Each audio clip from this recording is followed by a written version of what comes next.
பரிசுத்த ஜீவ பலியாக நாங்கள் ஒப்பு கொடுக்கிறோம். இந்த காலை வேளையிலும் நீங்க மாத்திரம் மகிமைப்பட வேண்டும் என்று உம்மை நாங்கள் உயர்த்துகிறோம், ஸ்தோத்திரிக்கிறோம், ஸ்தோத்திரிக்கிறோம், ஸ்தோத்திரிக்கிறோம். நீரே பெரிய காரியங்களை செய்கிற தேவன் அப்பா. இந்த மாதத்தின் இத்தனை நாட்களும் நீர் எங்களை நடத்தி வந்ததற்காக நன்றியோடு நாங்கள் துதிக்கிறோம், ஸ்தோத்திரிக்கிறோம், ஸ்தோத்திரிக்கிறோம், ஸ்தோத்திரிக்கிறோம். உம்முடைய கிருபையும் அன்பும் தயவும் எங்கள் ஒவ்வொருவோடு கூட இத்தனை நாட்கள் இருந்ததற்காக நன்றி.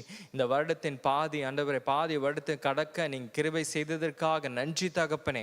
அப்பா, இந்த காலை வேளையிலும் எங்கள் ஆராதனை உம்முடைய சமூகத்தில் நாங்கள் ஒப்பு கொடுக்கிறோம். இந்த நேரத்தில் ஆண்டவரை உம்மை துதித்து நாங்கள் பாடும்போதும் உம்முடைய நாமத்தை நாங்கள் உயர்த்தும் போதும் பரிசுத்த ஆவியானவரே நீர் எங்கள் ஒவ்வொருவோடு கூட இடைப்பட வேண்டும் நாங்கள் ஜெபிக்கிறோம்.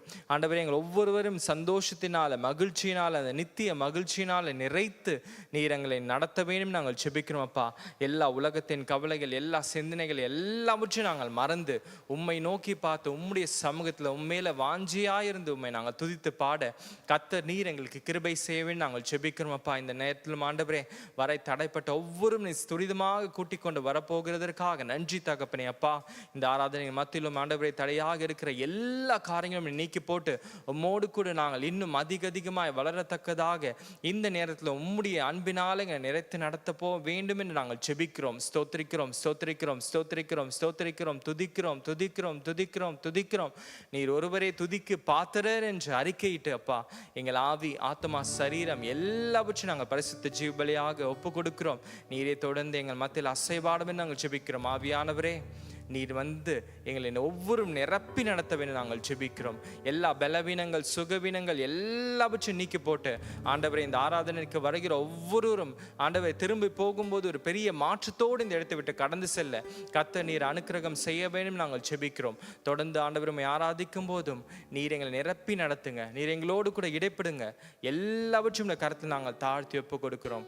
நீர் மாத்திரமே மயப்படுவீராக, நீர் மாத்திரமே உயர்ந்திருப்பீராக, நீர் மாத்திரமே எல்லாவற்றிற்கும் மேலாக ஆளுகை செய்கிற தேவனாக வீற்றிருப்பீராக. அப்படியாக நீ நடத்துவதற்காக நன்றி. இயேசு கிறிஸ்துவின் நாமத்தில் ஜெபிக்கிறோம் எங்கள் ஜீவனுள்ள நல்ல பிதாவே, ஆமென்.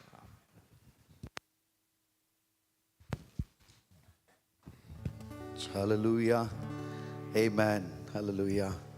எத்தனை பேர் சந்தோஷமா இருக்கீங்க? தேவனுடைய சமூகத்துக்கு நாம் வந்திருக்கிறோம். ஹல்லேலூயா, ஆமென். கர்த்தர் நல்லவர், அவர் கிருபை என்றும் உள்ளது. தேவ பிரசன்னத்துக்குள்ளாய் நாம் கடந்து போலாம். ஹல்லேலூயா. இளைப்பாறுதல் தரும் தேவா, களைத்தோரை தேற்றிடுமே.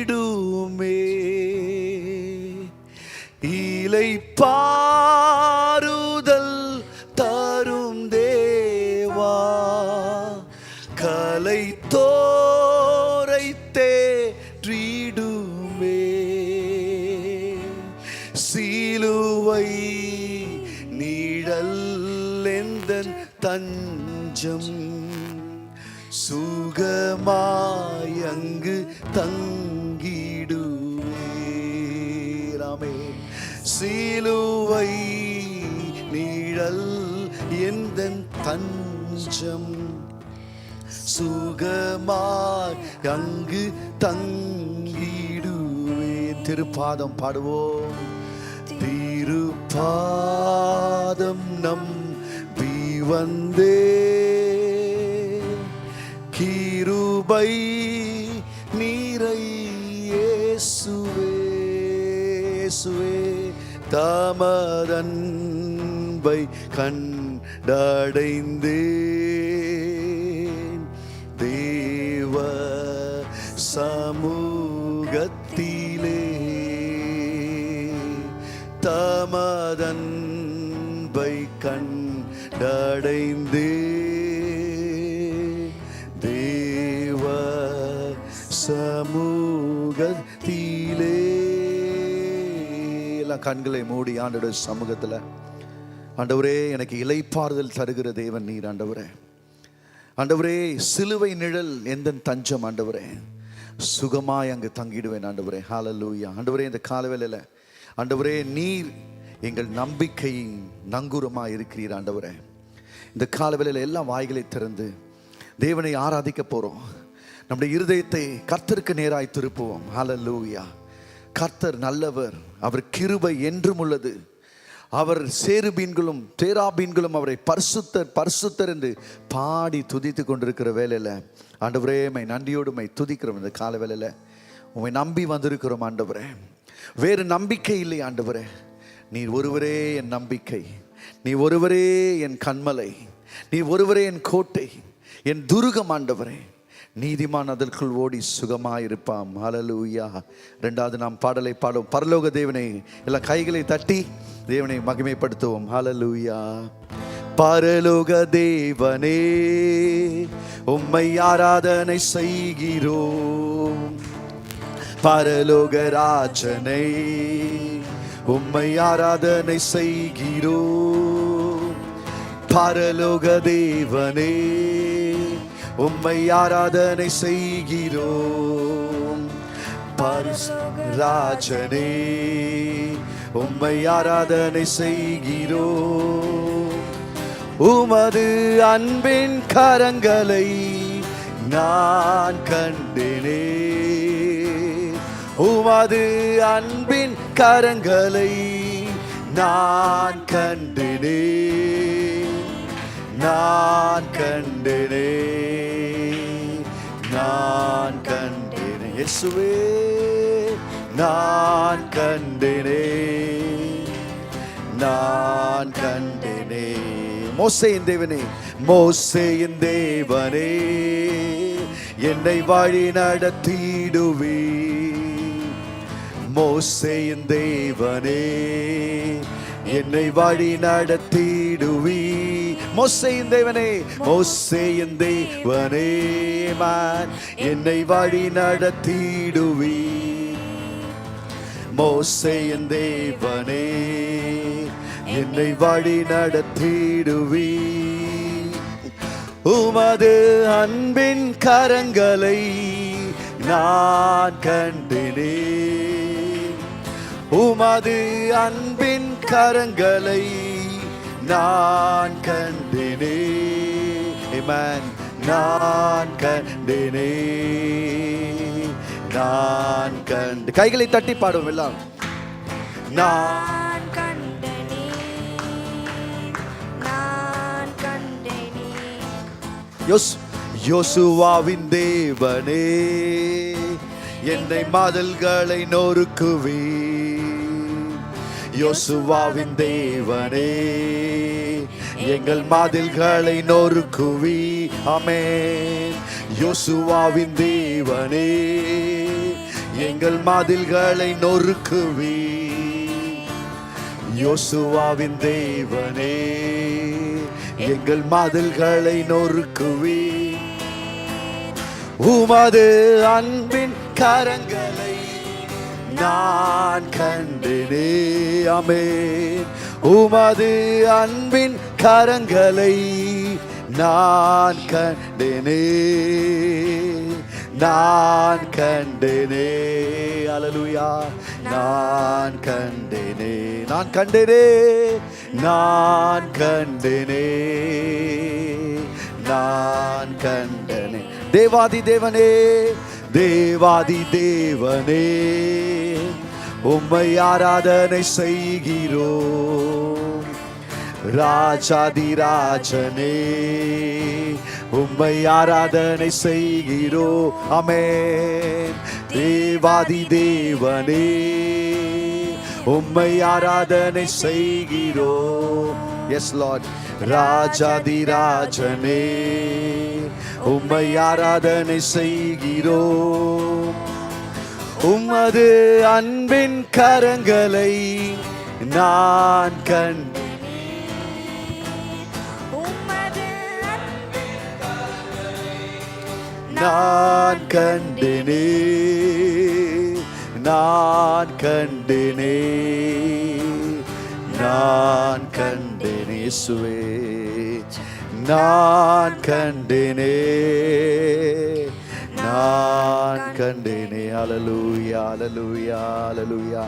ஆமென். எத்தனை பேர் சொல்ல முடியும் தேவன் செய்த கிரியைகள் நாம் கண்டிருக்கிறோம். தேவன் செய்த அற்புதத்தை நாம் கண்டிருக்கிறோம். தேவன் நம் வாழ்க்கையிலே, குடும்பத்திலே, ஊழியத்திலே செய்த காரியத்தை நாம் கண்டிருக்கிறோம். மோசேக்கு தேவன் அந்த முட்செடியின் மூலமாய் அவன் சொன்னான், தேவனை பார்த்து, ஆண்டவரே நான் மந்த நாக்கு உள்ளவன், ஆண்டவரே என்னால செய்ய முடியாதுன்னு சொன்னான். God has given a very special experience for Moses. இந்த காலவேளையிலே நீங்களும் தேவனை கண்டு கொள்றதான ஒரு அனுபவத்தை கர்த்தர் ஆவியானவர் உங்களுக்கு கொடுத்திருக்கிறார். That's why we are here. இந்த காலவேளையிலே நாம் தேவ சமூகத்திலே வந்திருக்கிறோம். யோசுவா, மோசேக்கு அப்புறமா யோசுவாவை தேவன் தெரிந்து கொண்டார். பெரிய ஒரு லீடர்ஷிப்பை கர்த்தர் அவனிடத்தில் கொடுத்து வழிநடத்தும்படியாக வைத்தார் இஸ்ரவேல் ஜனங்களை.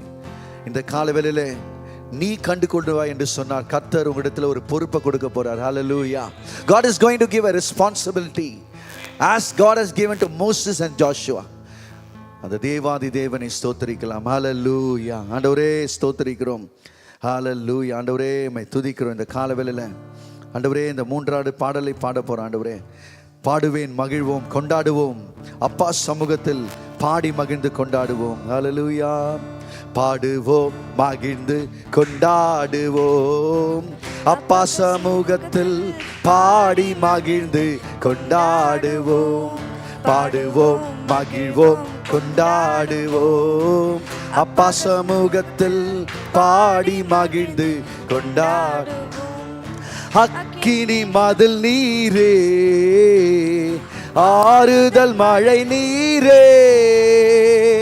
அக்கினி மதில் நீரே, என் ஆறுதல் மழை நீரே. இக்கட்டில் துணை நீரே, இருளின் வெளிச்சம் நீரே. அல்லேலூயா. என் இக்கட்டில் துணை நீரே, என் வெளிச்சம் நீரே. நன்றி நன்றி நன்றி நன்றி நன்றி. பாடுவோம், மகிழ்வோம், கொண்டாடுவோம். அப்பா சமூகத்தில் பாடி மகிழ்ந்து கொண்டாடுவோம். பாடுவோம், பாடுவோம், மகிழ்வோம், கைகளை தட்டி பாடுவோம் எல்லாம். அப்பா சமூகத்தில் பாடி மகிழ்ந்து கொண்டாடும். துயர் நீக்கும் மருத்துவரே, என் துதிக்கு பாத்திரரே. துயர் நீக்கும் மருத்துவரே, என் துதிக்கு பாத்திரரே. என் பலனெல்லாம் நீர்தானையா, என் பிரியமும் நீர்தானையா. என் பலனெல்லாம் நீர்தானையா, என் பிரியமும் நீர்தானையா. நன்றி நன்றி நன்றி நன்றி நன்றி நன்றி. கல்வாரி சிலுவையினா என் பாவங்கள் உடைந்ததையா. கல்வாரி சிலுவையினா என் சாபங்கள் உடைந்ததையா. ஆபிரகாமின் ஆசீர்வாதங்கள் என் அடிமைக்கு தந்திதையா. ஆபிரகாமின் ஆசீர்வாதங்கள் அடிமைக்கு கிடைத்ததையா, அடிமை கிடைத்ததையா. நன்றி நன்றி நன்றி நன்றி நன்றி நன்றி நன்றி. இயேசுவேவும் இரத்தத்தா என்னை நீதிமானாய் மாற்றினீரே. இயேசுவேவும் இரத்தத்தா என்னை நீதிமானாய் மாற்றினீரே.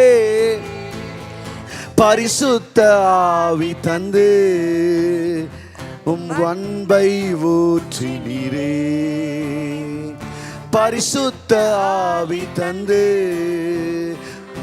அன்பை ஊற்றினீரே. நன்றி நன்றி நன்றி நன்றி நன்றி நன்றி. பாடுவோம், மகிழ்வோம், கொண்டாடுவோம். அப்பா சமூகத்தில் பாடி மகிழ்ந்து கொண்டாடுவோம். பாடுவோம், மகிழ்வோம், கொண்டாடுவோம். அப்பா சமூகத்தில் பாடி மகிழ்ந்து கொண்டாடுவோம். பாடுவோம், பாடுவோம், மகிழ்வோம், கொண்டாடுவோம். அப்பா சமூகத்தில் பாடி மகிழ்ந்து கொண்டாடுவோம். அல்லேலூயா. கண்களை மூடி ஆண்டவருடைய சமூகத்தில், ஆண்டவரே உம்முடைய சமூகத்தில் நித்திய பேரின்பம் இருக்கிறது ஆண்டவரே. உம்முடைய சமூகத்திலே ஆண்டவரே மனமகிழ்ச்சி இருக்கிறது ஆண்டவரே. ஆண்டவரே தேவ சமூகத்தில் நாம் ஆடுவோம், பாடுவோம், கொண்டாடுவோம் என்ற பாடலில் நாம் பாடியிருக்கிறோம். அல்லேலூயா. யோசித்து பாருங்க ஆண்டவரே, தேவ சமூகத்தில் கர்த்தர் ஒரு மனமகிழ்ச்சியை வைத்திருக்கிறார். தேவ சமூகத்துக்கு வந்தாலே போதும், சமாதானம் கர்த்தர் உடன்படிக்கை பண்ணியிருக்கிறார். அல்லேலூயா. மலைகள் விலகினாலும் பர்வதங்கள் நிலை பெயர்ந்தாலும் என் கிருபை விட்டு உன்னை விலகாமலும் என்னுடைய சமாதானத்தின் உடன்படிக்கை கர்த்தர் உன்மேல் வைத்திருக்கிறார். அல்லேலூயா. இந்த காலவேளையில கர்த்தர் உன்னை கலிகுற பண்ணியிருக்கிறார். அல்லேலூயா. கர்த்தர் உன்னை நோக்கி பார்த்திருக்கிறார். அவரை நோக்கி பார்த்த முகங்கள் பிரகாசம் அடைந்தன, ஒரு நாள் வைக்கப்பட்டு போனதில்லை. ஹல்லேலூயா. இன்று காலவேளையிலே வந்திருக்கிற உனக்கு தேவனுடைய வார்த்தை சொல்கிறது, நான் நீ வைக்கப்பட்டு போவதில்லை மகளே, நீ வைக்கப்பட்டு போவதில்லை. ஹல்லேலூயா. உன்னை அழைத்தவன் நான் அல்லவா? கர்த்தர் உன்னை அழைத்திருக்கிறார். இந்த சபைக்கு, இந்த காலவேளையில் ஆராதனைக்கு கர்த்தர் உன்னை அழைத்து வந்திருக்கிறார். ஹல்லேலூயா. ஒரு நண்பர் சொல்லி வரவில்லை, தேவ சமூகம் உன்னை கொண்டு வந்திருக்கிறது. ஹல்லேலூயா. நீ விசுவாசித்தால் தேவனுடைய மகிமையை நீ காண முடியும். ஹல்லேலூயா. தேவ சமூகத்திலே மனமகிழ்ச்சியோடு கூட என்றும் ஆனந்தம் என் இயேசு. தயவுசெய்து எல்லாருக்கும் கை இருக்கா? கொஞ்சம் கையை காமிங்கள. I want everyone to clap your hands. ராஜாதி ராஜா இந்த இடத்துல இருக்கிறார். எத்தனை பேர் விசுவாசிக்கிறீங்க? கைகளை தட்டி ஆண்டவருக்கு நன்றி சொல்லமா? கைகளை தட்டி ஜோரா கை தட்டி சத்தமா ஹல்லேலூயா. என்றும் ஆனந்தம் என் இயேசு தருகிறார். என்றும் ஆனந்தம் என் இயேசு தருகிறார். துதிப்பேன், துதிப்பேன், துதித்துக் கொண்டே இருப்பேன். துதிப்பேன், துதிப்பேன், துதித்துக் கொண்டே இருப்பேன். அல்லேலூயா. ஆனந்தமே, அல்லேலூயா. ஆனந்தமே, அல்லேலூயா. ஆனந்தமே. கைகளை தட்டி அல்லேலூயா. ஆனந்தமே, துதிப்பேன், துதிப்பேன், துதிக்கொண்டே இருப்பேன். துதிக்கொண்டே இருப்பேன். துதிப்பேன், துதிப்பேன், துதித்துக்கொண்டே இருப்பேன். துதிப்பேன், துதிப்பேன், துதித்துக்கொண்டே இருப்பேன். உன்னத மறைவில் வல்லவ நிழலில் என்றும் தங்குவே. உன்னத மறைவில் வல்லவ நிழலில் எங்கும் தங்குவேன். தேவனை நோக்கி அடைக்கல பாதை என்றே சொல்லுவேன். தேவனை நோக்கி அடைக்கல பாறை என்றே சொல்லுவேன். அல்லேலூயா. அல்லேலூயா. ஆனந்தமே, அல்லேலூயா.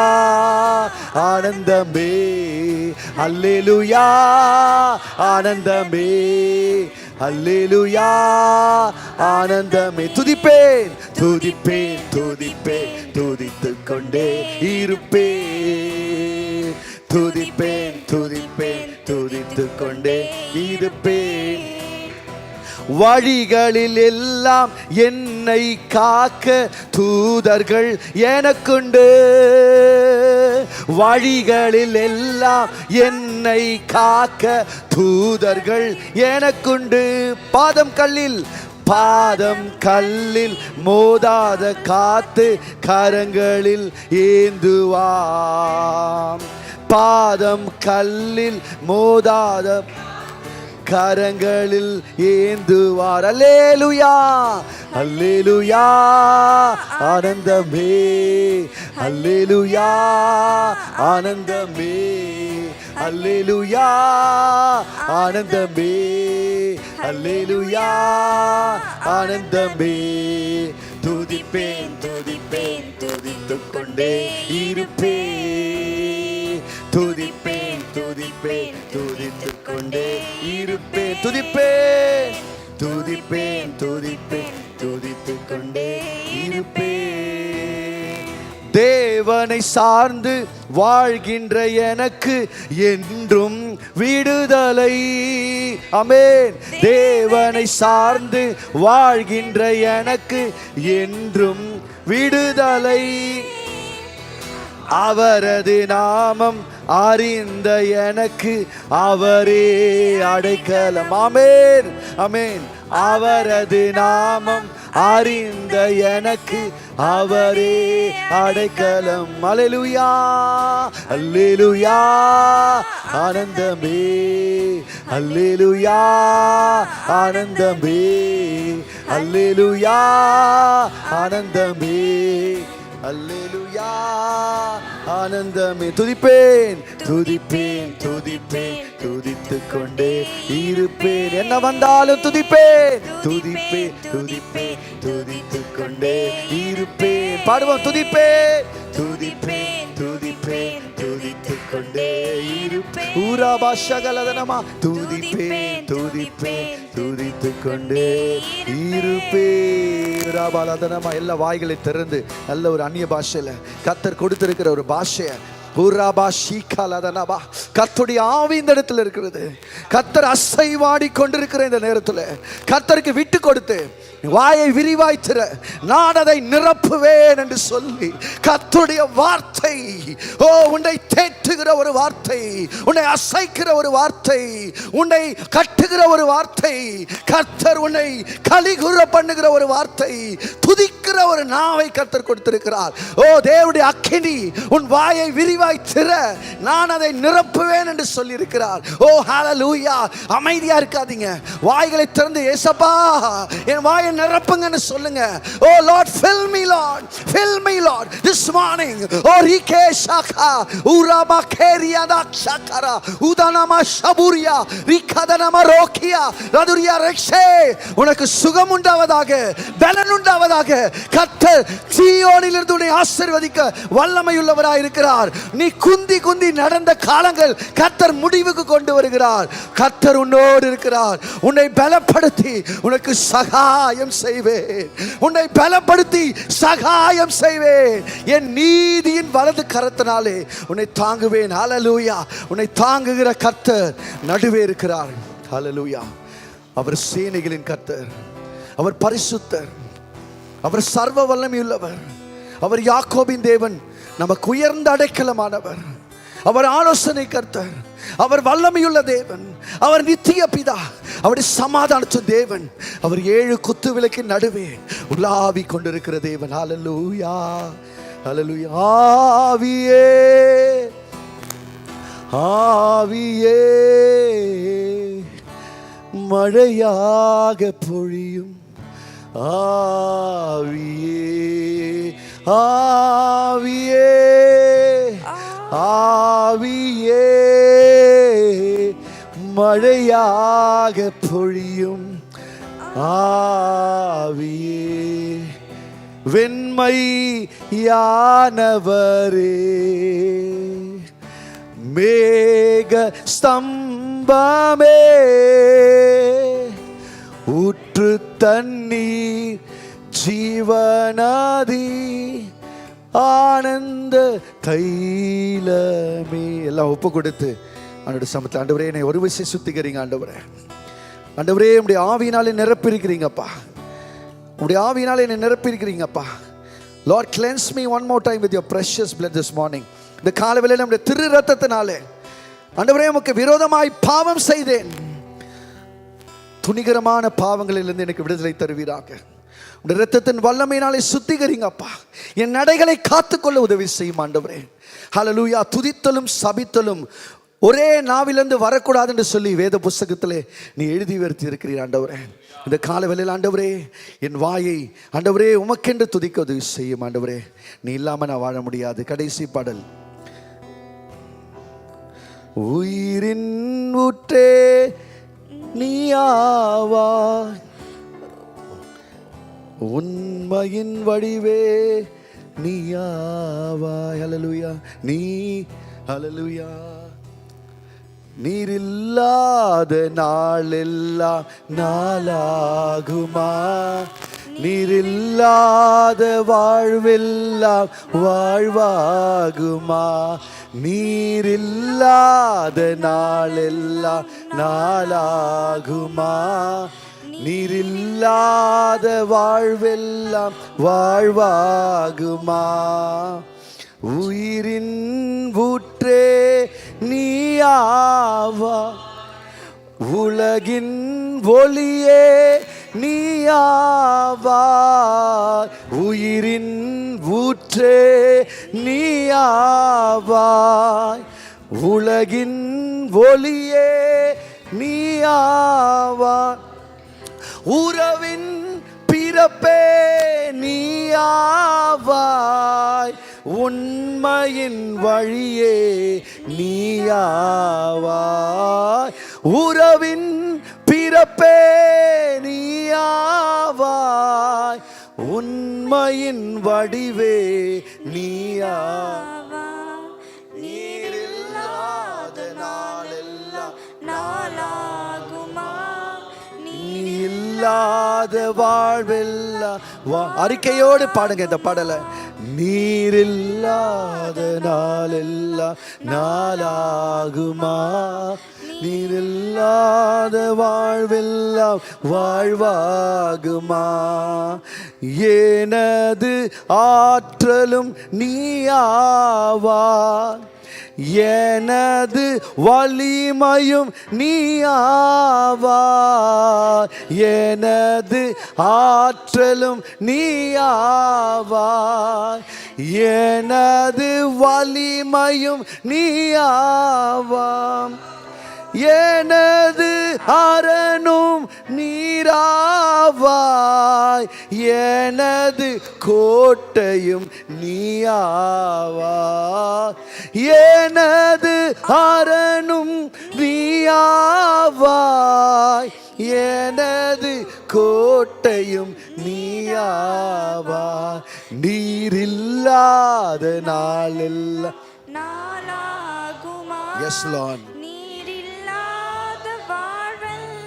வாழ்வாகுமா, இல்லாத நாளெல்லாம் நாளாகுமா, நீரில்லாத வாழ்வாகுமா. ஆண்டவரே, எங்களை இந்த உலகத்தின் மயக்கத்தில் இருந்து ஆண்டவரே இந்த காலவெளியிலே எங்களையும் எங்களுடைய பிள்ளைகளையும் விடுவிப்பீராக. ஆண்டவரே, Lord, there are many voices coming to us. Lord, anything that is not from you, Lord, you silent it in the mighty name of Jesus. ஆண்டவரே, அநேகமான சத்தம் நாங்கள் கேட்டுக்கொண்டிருக்கிறோம், மற்றவர்கள் பேசுகிறதை கேட்டுக்கொண்டிருக்கிறோம். உம்மிடத்திலிருந்து வராத சத்தத்தை இந்த காலவேளையில நீர் அடக்கி போடுவீராக இயேசுவின் நாமத்தினால. ஆண்டவரே, உம்மை துதிக்கிறோம். இந்த காலவேளையில நீர் இல்லாத ஒரு நாள் இருக்கக்கூடாது ஆண்டவரே.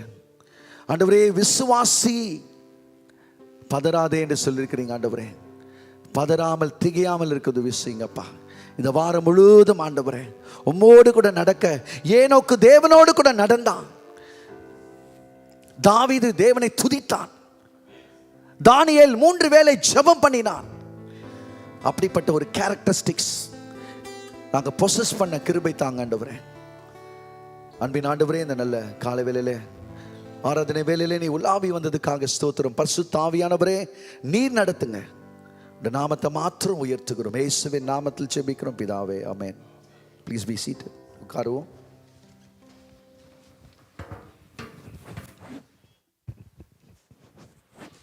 ஹல்லேலூயா. எத்தனை பேர் இந்த காலை வேளையில சந்தோஷமா இருக்கிறீங்க? நல்லா உற்சாகமா கரங்களை உயர்த்தி ஆண்டவருக்கு நாம் நன்றி சொல்லி, ஆண்டவரே நாங்கள் உமக்கு நன்றிகளை செலுத்துகிறோம். அருமையான ஆராதனை நேரத்தை கர்த்தர் நமக்கு கொடுத்தா. இந்த காலை வேளையிலும் இந்த இடத்துல வந்திருக்கிற ஒவ்வொருவரும் இயேசு கிறிஸ்துவ நாமத்தினால வரவேற்பதில் மிகுந்த சந்தோஷம் அடைகிறோம். நல்ல பக்கத்தில் இருக்கவங்களை கை குலுக்கி சொல்லுங்க, இந்த நாள் கர்த்தர் தந்த நாள். இந்த நாள் ஏன் தந்தான்னு கேட்குற மாதிரி சொல்றீங்களே, இன்னும் சந்தோஷமா நல்ல சிரிச்ச முகத்தோடு சொல்லுங்களேன். ஒரு வாரம் கழிச்சு தானே பார்க்குறோம்ல. நல்ல கைகளை குலுக்கி சொல்லுங்க, இந்த நாள் கர்த்தர் தந்த நாள், இதிலே மகிழ்ந்து களி கூறுங்கள் சொல்லுங்க. ஆமேன். கர்த்தர் கொடுத்த இந்த நாளுக்காக நன்றி. அருமையா நம்ம கர்த்தர் ஆராதிச்சு நம்ம தூச்சு. எத்தனை பேர் இந்த ஆராதனை மத்தியில் கர்த்தர் நம்மோடு கூட இடைப்பட்டார்னு சொல்ல முடியும்? அல்லேலூயா. அவரோடு கூட நடக்க கர்த்தர் நம்மளை ஒவ்வொரு நாளும் அவரை துதிக்கவும், அவரை இன்னும் இன்னும் அதிகமாக ஆராதிக்க நம்ம வாழ்க்கையே ஆராதனையா அல்லேலூயா.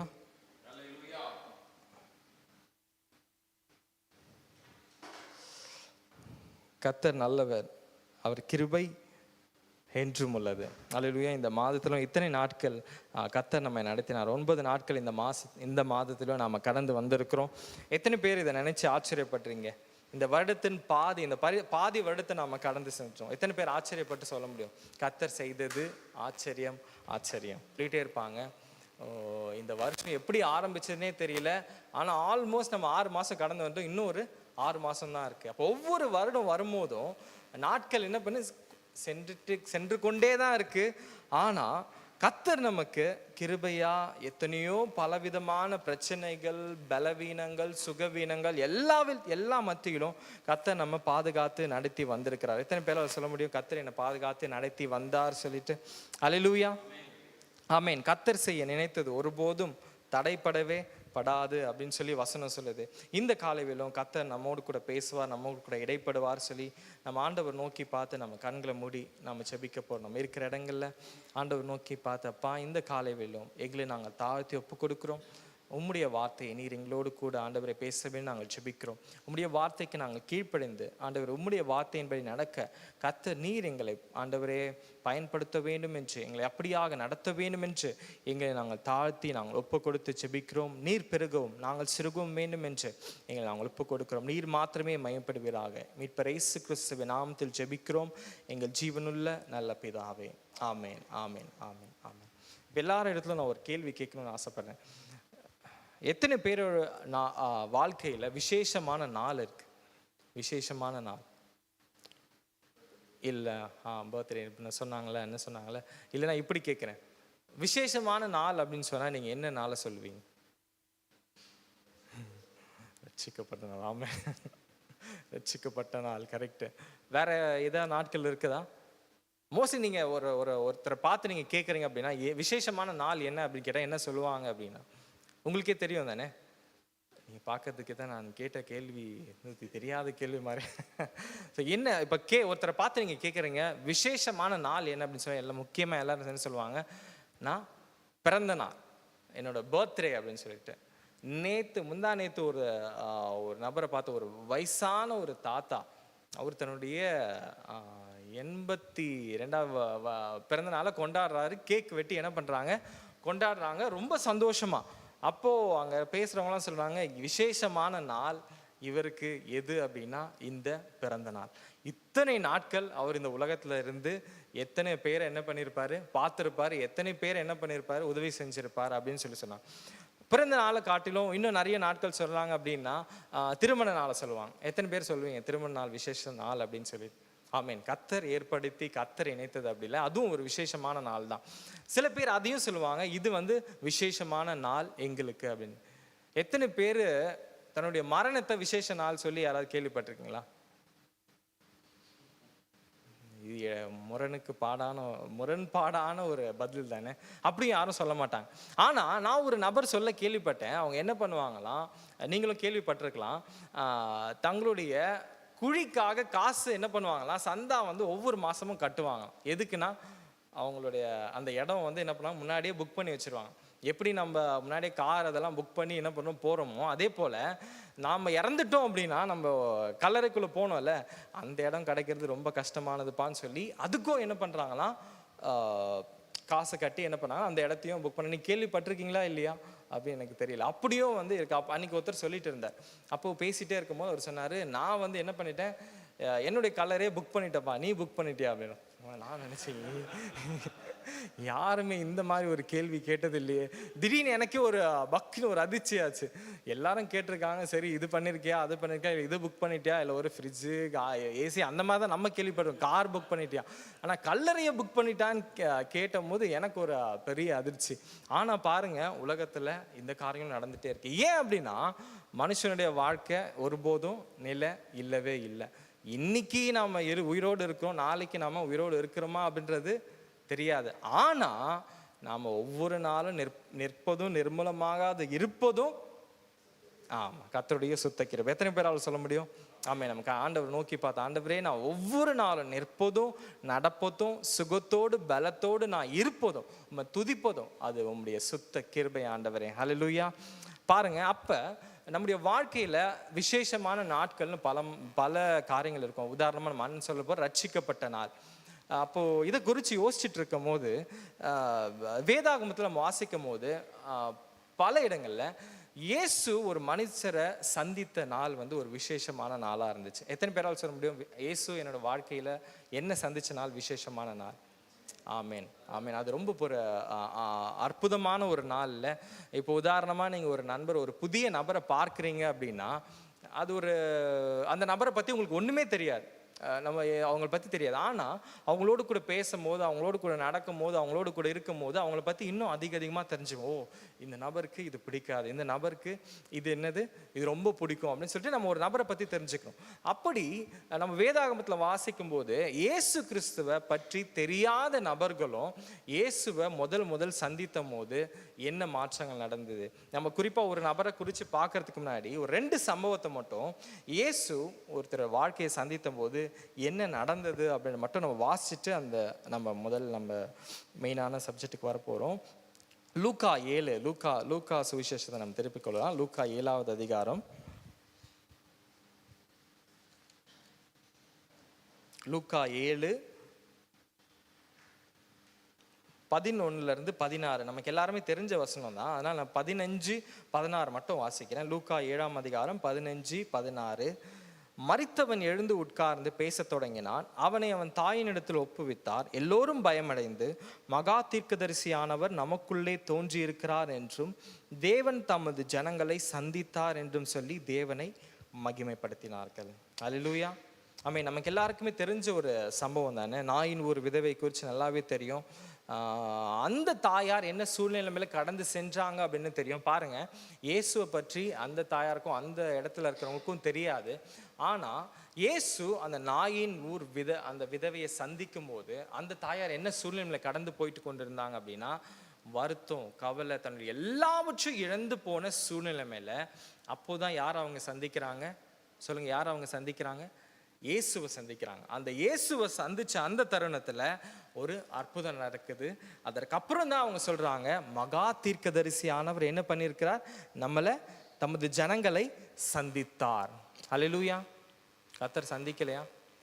அப்போ இந்த சம்பவத்தை பார்க்கும்போது இயேசு ஒருத்தருடைய வாழ்க்கை, அதாவது நாயின் ஒரு விதவையில் அவங்களுடைய வாழ்க்கையில் கர்த்தர் அந்த வாழ்க்கையில் அவங்கள சந்திக்கும் போது தேவைகளோடு, ஏதோ ஒரு காரியத்தினுடைய தேவைகளோடு கவலையோடு இருந்த அந்த தாயாரை கர்த்தர் என்ன பண்ணினார்? குணப்படுத்தி அவர்களை என்ன பண்ணினார்? அவரோட வாழ்க்கையை மாற்றினார். அதுக்கப்புறம் அவங்க சொல்றாங்க, இயேசு எங்களை சந்திச்ச நாள் வந்து ஒரு அற்புதமான நாள். எத்தனை பேரால் சொல்ல முடியும், நினச்சி பார்க்க முடியும்? என்னுடைய வாழ்க்கையில் நான் ஏதோ ஒரு தேவையோடு இருந்தேன், அந்த நேரத்தில் இயேசு என்னை சந்திச்சாரு. இந்த தாயாரை போல நம்மளும் சொல்ல முடியும், இயேசுவானவர் என்ன பண்ணினார்? என்னுடைய வாழ்க்கையை என்ன சந்திச்சார். அல்லேலூயா. ஆமீன். இன்னொரு சம்பவத்தை நம்ம வாசிக்கிறோம். லூக்கா சுவிசேஷத்தில் 8ஆம் அதிகாரத்தில், லூக்கா 8:27. லூக்கா 8:27.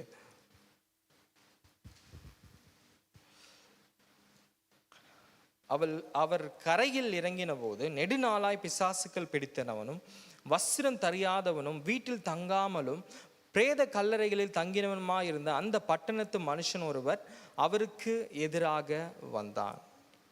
இங்க என்ன சொல்லுது, இயேசு வந்து கலிலேயா பட்டணத்துக்குள்ள போகும்போது ஒரு மனுஷனை பார்க்கிறார். இயேசு ஒரு மனுஷனை சந்திக்கிறார். அவன் எப்படி இருந்தான், அவனுடைய வாழ்க்கை எப்படி இருந்தது, அவன் உடுக்கல, அவனுடைய நிலைமையே வந்து ரொம்ப ரொம்ப கடினமான ஒரு நிலைமையா இருந்துச்சு. அது மாத்திரம் இல்லாம அவனோட ஃபிசிக்கலும் எல்லாமே போய் அவனுடைய உடம்புல பிசாசு என்ன பண்ண அவனை முற்றிலுமாக ஆட்கொண்டு இருந்ததை நம்ம இதில் பார்க்க முடியுது. இப்படிப்பட்ட மனிதர் இருந்த ஒரு இடத்துல இயேசு என்ன பண்ண அந்த மனுஷனை பார்த்தாரா? என்ன நடந்தது அதுக்கப்புறம்? நம்ம தொடர்ந்து இந்த வசனங்களை நம்ம படிச்ச இந்த சம்பவம் நமக்கு நல்லாவே தெரியும். 7 அசுத்த ஆவிகள் இருந்தது, அசுத்த ஆவிகளாக இருந்து அந்த இடத்துல இயேசு என்ன பண்ணினாரு, அந்த மனுஷனை குணப்படுத்தி அந்த வசனத்தை நம்ம வாசிக்கலாம். அப்படியே 32வது வசனம் 32. தங்களை இயேசு அவனை நோக்கி உன் பேர் என்னவென்று கேட்டார். இயேசு வந்து அதட்டினார். அப்புறம் அந்த பாதாளத்தில் போக கட்டளையிட்டார். 32வது வசனம், அவ்விடத்தில் அநேக பன்றிகள் கூட்டம் மலையிலே மேய்ந்து கொண்டிருந்தது.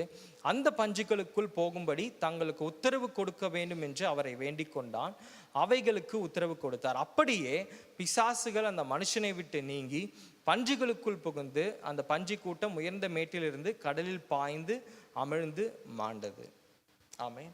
இந்த இடத்துல இந்த வசனம் சொல்லுது, பிசாசுகள் அந்த மனுஷனை விட்டு என்ன பண்ணிச்சான், நீங்கி. அப்போ இயேசு அந்த மனுஷனை சந்திக்கும் போது அந்த எந்த சூழ்நிலையில இருந்தான், தான் எப்படிப்பட்ட மனிதன் அப்படின்றதே அவன் தெரியாம இருந்த ஒரு மனுஷன், இயேசு அவனை பார்த்து அவனோடு கூட பேசி அவனை குணப்படுத்தின போது அவன் என்ன பண்ணினா, தன்னுடைய நிலைமை முற்றிலுமாக என்ன பண்ணுச்சு, மாற்றப்பட்டது. ஹல்லேலூயா. எத்தனை பேருக்கு சந்தோஷம் அந்த மனுஷனை ஆண்டவர் குணப்படுத்தினான்னு சொல்லிட்டு? ஆமென். அப்ப அந்த குணப்படுத்துற பிறகு பிசாசுகள் பிடித்திருந்தவன் சொஸ்தமாக்கப்பட்டதை கண்டவர்கள் என்ன பண்ணினார்கள், எல்லாருக்கும் அறிவிச்சாங்க. இது சும்மா ஒரு எடுத்துக்காட்டுக்காக தான் இந்த 2 சம்பவத்தை நான் வாசிக்க சொன்னேன். அப்போ இயேசு ஒரு மனுஷனையோ ஒரு நபரை சந்திக்கும் போது அவங்க எப்பேற்பட்ட சூழ்நிலை இருக்கிறாங்க, அதற்கப்புறம் அவங்க வாழ்க்கை எப்படி மாறுது அப்படின்றது தான் இந்த சம்பவங்கள் எல்லாம் நமக்கு தெரியப்படுத்துது. ஆனால் நம்ம ஒரு சீஷரை குறித்து இந்த காலை வேளையில் நம்ம பார்க்க போகிறோம். இயேசு எப்படி ஒருத்தரை சந்திக்கிறார், நாம் முதல்ல இயேசுவை சந்தித்த தருணம் எப்படிப்பட்டது, அதுக்கப்புறம் எப்படி நம்முடைய வாழ்க்கை இயேசுவோடு கூட இருக்குது, கடைசியாக நம்ம அண்ணனும் அப்படி தான் சொல்லாங்க, இயேசுவோடு கூட நடக்க கர்த்தர் நமக்கு உதவி செய்யணும் அப்படின்னு. ஸோ நம்ம எல்லாரும் சேர்ந்து நம்ம வாசிக்கலாம். லூக்கா எழுதின சுவிசேஷத்தில் லூக்கா 7வது அதிகாரத்தை திருப்பிக் கொள்ளலாம். லூக்கா 7 என்னோடு கூட சேர்ந்து நீங்கள் வாசிங்க. 7வது அதிகாரத்தில் 1வது வசனத்திலிருந்து நம்ம தொடர்ந்து ஒவ்வொரு வசனங்களையும் நம்ம வாசிக்க போகிறோம். லூக்கா 7:1 முதல் வசனம், அவர் தம்முடைய வார்த்தைகளை எல்லாம் ஜனங்களுடைய காதுகள் கேட்கும்படி சொல்லி முடித்த பின்பு கப்பர்நாகூமுக்கு போனார். அங்கே இயேசுவை குறித்து கேள்விப்பட்ட போது நான் இந்த வசனம் சொல்லிட்டேனோ, 5வது அதிகாரம் லூக்கா 5வது வசனம், லூக்கா 5வது அதிகாரம் 1 லூக்கா 5:1-11 லூக்கா 5வது அதிகாரம் 1 வாசிக்கிறேன். லூக்கா 5:1. பின்பு அவர் கெனசரேத் கடல் அருகே நின்றபோது திரளான ஜனங்கள் தேவ வசனத்தை கேட்கும்படி அவரிடத்தில் நெருங்கினார்கள். அப்பொழுது கடற்கரையிலே நின்று 2 படவுகளை கண்டார். மீன் பிடிக்கிறவர்கள் அவைகளை விட்டிறங்கி வலைகளை அலசி கொண்டிருந்தார்கள். ஆமென். இப்பொழுது இயேசு எந்த இடத்துல இருக்கிறாரு, இந்த வசனம் சொல்லுது, கெனசரேத் என்ற பட்டணத்தில் ஆண்டவர் நிற்கும் போது திரளான ஜனங்கள் என்ன பண்ணுறாங்க, இயேசுவுடைய குரலை கேட்கணும் அப்படின்னு சொல்லி வந்து நின்று இயேசுவுக்காக காத்து கொண்டு இருக்காங்க. அந்த இடத்துல கடற்கரையில் 2 படகுகள் என்ன பண்ணுது, 2 பழுது பார்த்து கொண்டு இருக்கிறத பார்க்கிறார். அப்புறம் 3வது வசனம், அப்பொழுது அந்த படகுகளில் ஒன்றில் ஏறினார். அது சீமோனுடையதாக இருந்தது. அதை கரையிலிருந்து சற்றே தள்ளும்படி அவனை கேட்டுக்கொண்டு அந்த படவிலே உட்கார்ந்து ஜனங்களுக்கு போதகம் பண்ணினார். இப்பொழுது இயேசு ஒரு காரியம் பண்ண என்ன பண்ணினாரு, அங்கே இருக்கிற ஜனங்கள் இயேசுவை குறித்து ஏதாவது தெரியுமா? அந்த மீனவர்களுக்கு இயேசுவை குறித்து ஒன்றுமே தெரியாது, இயேசு யாருன்னு தெரியாது. அவங்க என்ன கவலையில் இருந்தாங்க அப்படின்னா, ஏற்கனவே மீன் பிடிக்கிறவங்க அப்படின்னா நிறைய பேர் என்னப்பா ஏளனமாக பார்க்காங்க, அது ஒரு விஷயம். அவங்களுக்கு மீனும் சுத்தமாக கிடைக்கல. பகலாக அவங்க என்ன பண்ணுறாங்க, மீன் பிடிச்சி பார்க்குறாங்க, ஒன்றுமே கிடைக்கல, சாப்பாடு இல்லை, அவங்களுக்கு அடுத்த வேலையில் என்ன பண்ண போகிறோன்னு தெரியல. இப்படி அவங்க வாழ்க்கையில் பல குழப்பத்தில் இருந்த அந்த தருணத்தில் இங்கே இயேசு பெரிய கூட்ட ஜனங்களும் அந்த இடத்துல வராங்க. நினச்சி பாருங்க, நீங்கள் எதுவுமே இல்லை, சாப்பிட்றதுக்கு ஒன்றும் இல்லை, நீங்கள் எதையோ குறித்து கவலைப்படுறீங்க, ரொம்ப விடாய்த்து இருக்கிறீங்க அப்படின்ற பட்சத்தில் பெரிய கூட்ட ஜனம் அவங்க வந்து உங்களுடைய வீட்டையோ உங்களுடைய இடத்தையோ கேட்டாங்க அப்படின்னா நீங்கள் என்ன சொல்லுவீங்க? சந்தோஷமா இந்த எல்லாத்தையும் நான் என்ன பண்ணுறேன், கொடுக்குறேன், இந்தாங்க என் காரை எடுத்துக்கோங்க, என் பஸ் நம்ம என்ன பண்ணோம், அந்த அவங்களுடைய மனசில் ஒரு விடாய்த்து போய் கவலையில் கண்ணீரில் ஒரு எல்லாமே முடிந்ததுன்னு நினைக்கிற அந்த தருணத்தில் இயேசு கிறிஸ்து என்ன பண்ணுறாரு, அந்த படகுல ஏறி இதை நான் கொஞ்ச நேரம் என்ன பண்ணலாம், யூஸ் பண்ணிக்கலாமா அப்படின்னு கேட்டார். அப்போது பாருங்கள், இதை ஆண்டவர் அந்த கரையிலிருந்து சற்றே என்ன பண்ணுறாரு, கொஞ்சம் தள்ளும்படி கேட்டுக்கொண்டு படவிலே உட்கார்ந்து ஜனங்களுக்கு போதகம் பண்ணினார். இப்போ ஆண்டவர் கப்பலில் உட்காந்துட்டார், இப்போ போதகம் பண்ணவும் தொடங்கிட்டார். இதுக்கப்புறம் பேதுரு அந்த சீமோன் அவரை பார்த்து சொன்னாரா, இல்லை நான் தரமாட்டேன், இல்லை இறங்கிடுங்க அப்படின்னு சொன்னாரா? பார்த்தீங்கன்னா இல்லை, சொல்லவே இல்லை. இதுக்கப்புறம் தான் ஒரு பெரிய ஆச்சரியமே காத்திருக்கு பாருங்க. அதுக்கப்புறம் ஆண்டவர் இயேசு அந்த சீமோன் அவங்க பேதுரு மீன் பிடிக்கிறவங்கள பார்த்து, பா நீ கஷ்டப்படுறியே, உனக்கு நான் அற்புதம் செய்ய போறேன் அப்படின்னு இயேசு சொன்னாரா? எதுவுமே சொல்ல. இல்லை இயேசு அவங்கள பார்த்து, நீ இங்கே இருங்க, கடைசி நான் உங்ககிட்ட பேசி முடிச்ச பிறகு உங்களுக்கு வந்து ஏதாவது நான் கொடுக்குறேன் அப்படின்னு சொன்னாரா? எதுவுமே கொடுக்கல. அவங்களுக்கும் எதுவும் தெரியாது. அவங்க என்ன பண்ணியிருக்காங்க நினச்சி பாருங்க, அவர் ஏறி உள்ளே உட்காந்துட்டார், படகுல உட்காந்துட்டார். அவங்க எப்படி பார்த்துருப்பாங்க, இப்படியே பார்த்துங்க, யார் எங்கேருந்து வந்தார், ஏன் படகுல ஏறி உட்காந்து அவர் பாட்டுன்னு பேச ஆரம்பிச்சிட்டாரு, நம்ம கஷ்டம் நமக்கு தானே தெரியும், அவரு கஷ்டம் அவருக்கு தானே தெரியும், அப்படிதான் நினைச்சிருப்பாங்க. ஒரு நார்மலாக ஒரு மனுஷனாக நம்ம நினச்சி பார்த்தோம் அப்படின்னா இப்படி தான் அவங்களுக்குள்ள மனசில் தோன்றியிருக்கும். இயேசு ஆனால் போதகம் பண்ண தொடங்கினார் போட்டிருக்கு 4வது வசனம். அவர் போதகம் பண்ணி முடித்த பின்பு சீமோனை நோக்கி, அப்போ இயேசு அமர்ந்து பிரசங்கம் பண்ணி எல்லாம் பண்ணினார். எவ்வளோ நேரம் ஆண்டவர் பேசியிருப்பார் அப்படின்றது இதில் இல்லை அப்படின்னாலும் நல்லா நினச்சி பாருங்க, இயேசு பேசினார் அப்படின்னா ஜனங்கள் எல்லாம் என்ன பண்ணுவாங்கன்னா ஆச்சரியமாக கேட்பாங்க. ஒரு 2 மணி நேரமா 3 மணி நேரமான்னு தெரியல, எவ்வளோ நேரம் பேசியிருப்பார், எங்களுக்கு ஒன்றுமே கிடைக்கல அப்படின்னு இயேசு கிட்ட சொன்னாங்களா? அப்படி சொன்னாங்களா? இல்லையா? ஆமாவா? இல்லை இல்லை, அவங்க எதையுமே சொல்லலை, இயேசு கிட்ட எதுவுமே சொல்லலை, தங்கள் வாழ்க்கையில் எதுவுமே சொல்லவே இல்லை. ஆனால் இயேசு எப்போ அந்த படகுல வந்து அங்கே ஏறினாரோ அப்போவே அவருக்கு தெரியும், இந்த மனுஷனுக்கு இந்த பிரச்சனை இருக்கு, இவங்க இப்படி கலங்கி இருக்கிறாங்க, அவங்களை எப்படி மாற்ற போறேன் அப்படின்றதும் இயேசுக்கு என்ன பண்ணும் நல்லா தெரியும். ஆனால் முடிந்த பிறகு முதல் டைரக்ஷனை இயேசு சீமோனை நோக்கி சொல்றாரு, நீங்க என்ன பண்ணுங்க, கப்பல் எடுத்துட்டு ஆழத்துல வலைய போடுங்க. நினைச்சு பாருங்க, அந்த இடத்துல பிரச்சனைக்காக வந்திருக்கிறோம், திடீர்னு எல்லாமே முடிச்ச பிறகு ஒருத்தர் பார்த்து சொல்றாங்க, நீங்க இந்த கஷ்டம் என்ன பண்ணுங்க, பேங்க்ல எடுத்துட்டு போங்க, இந்த பிரச்சனையோடு இருக்கீங்க, ஆண்டவர் தரான்னு சொல்ல எவ்வளவு பெரிய ஒரு ஆச்சரியம். அவங்களுக்கு நினைச்சு பார்க்கவே முடியல. இயேசு படகுல கொண்டு போறார். ஆனா 2 விஷயம் அவங்க பண்ணிருக்கலாம். இவர் யாருன்னே எனக்கு தெரியாது, இவ்வளோ நாள் நான் ட்ரை பண்ணிட்டேன், திரும்பவும் இதை எடுத்துட்டு போயிட்டு ட்ரை பண்ணி நாங்கள் தோக்க தான் போகிறோம் அப்படின்னு நினச்சிருக்கலாம். இல்லைன்னா சரி அவர் சொல்கிறது படியும் கேட்டிருக்கலாம். ஆனால் என்ன பண்ணாங்க அப்படின்றத பாருங்க. 5வது வசனம். அதற்கு சீமோன், ஐயரே, முழுவதும் நாங்கள் பிரயாசப்பட்டும் ஒன்றும் அகப்படவில்லை, ஆகிலும் உம்முடைய வார்த்தையின்படியே வலையை போடுகிறேன் என்றார். இந்த இடத்துல 2 விஷயம் சீமோன் சொல்றாரு பாருங்க.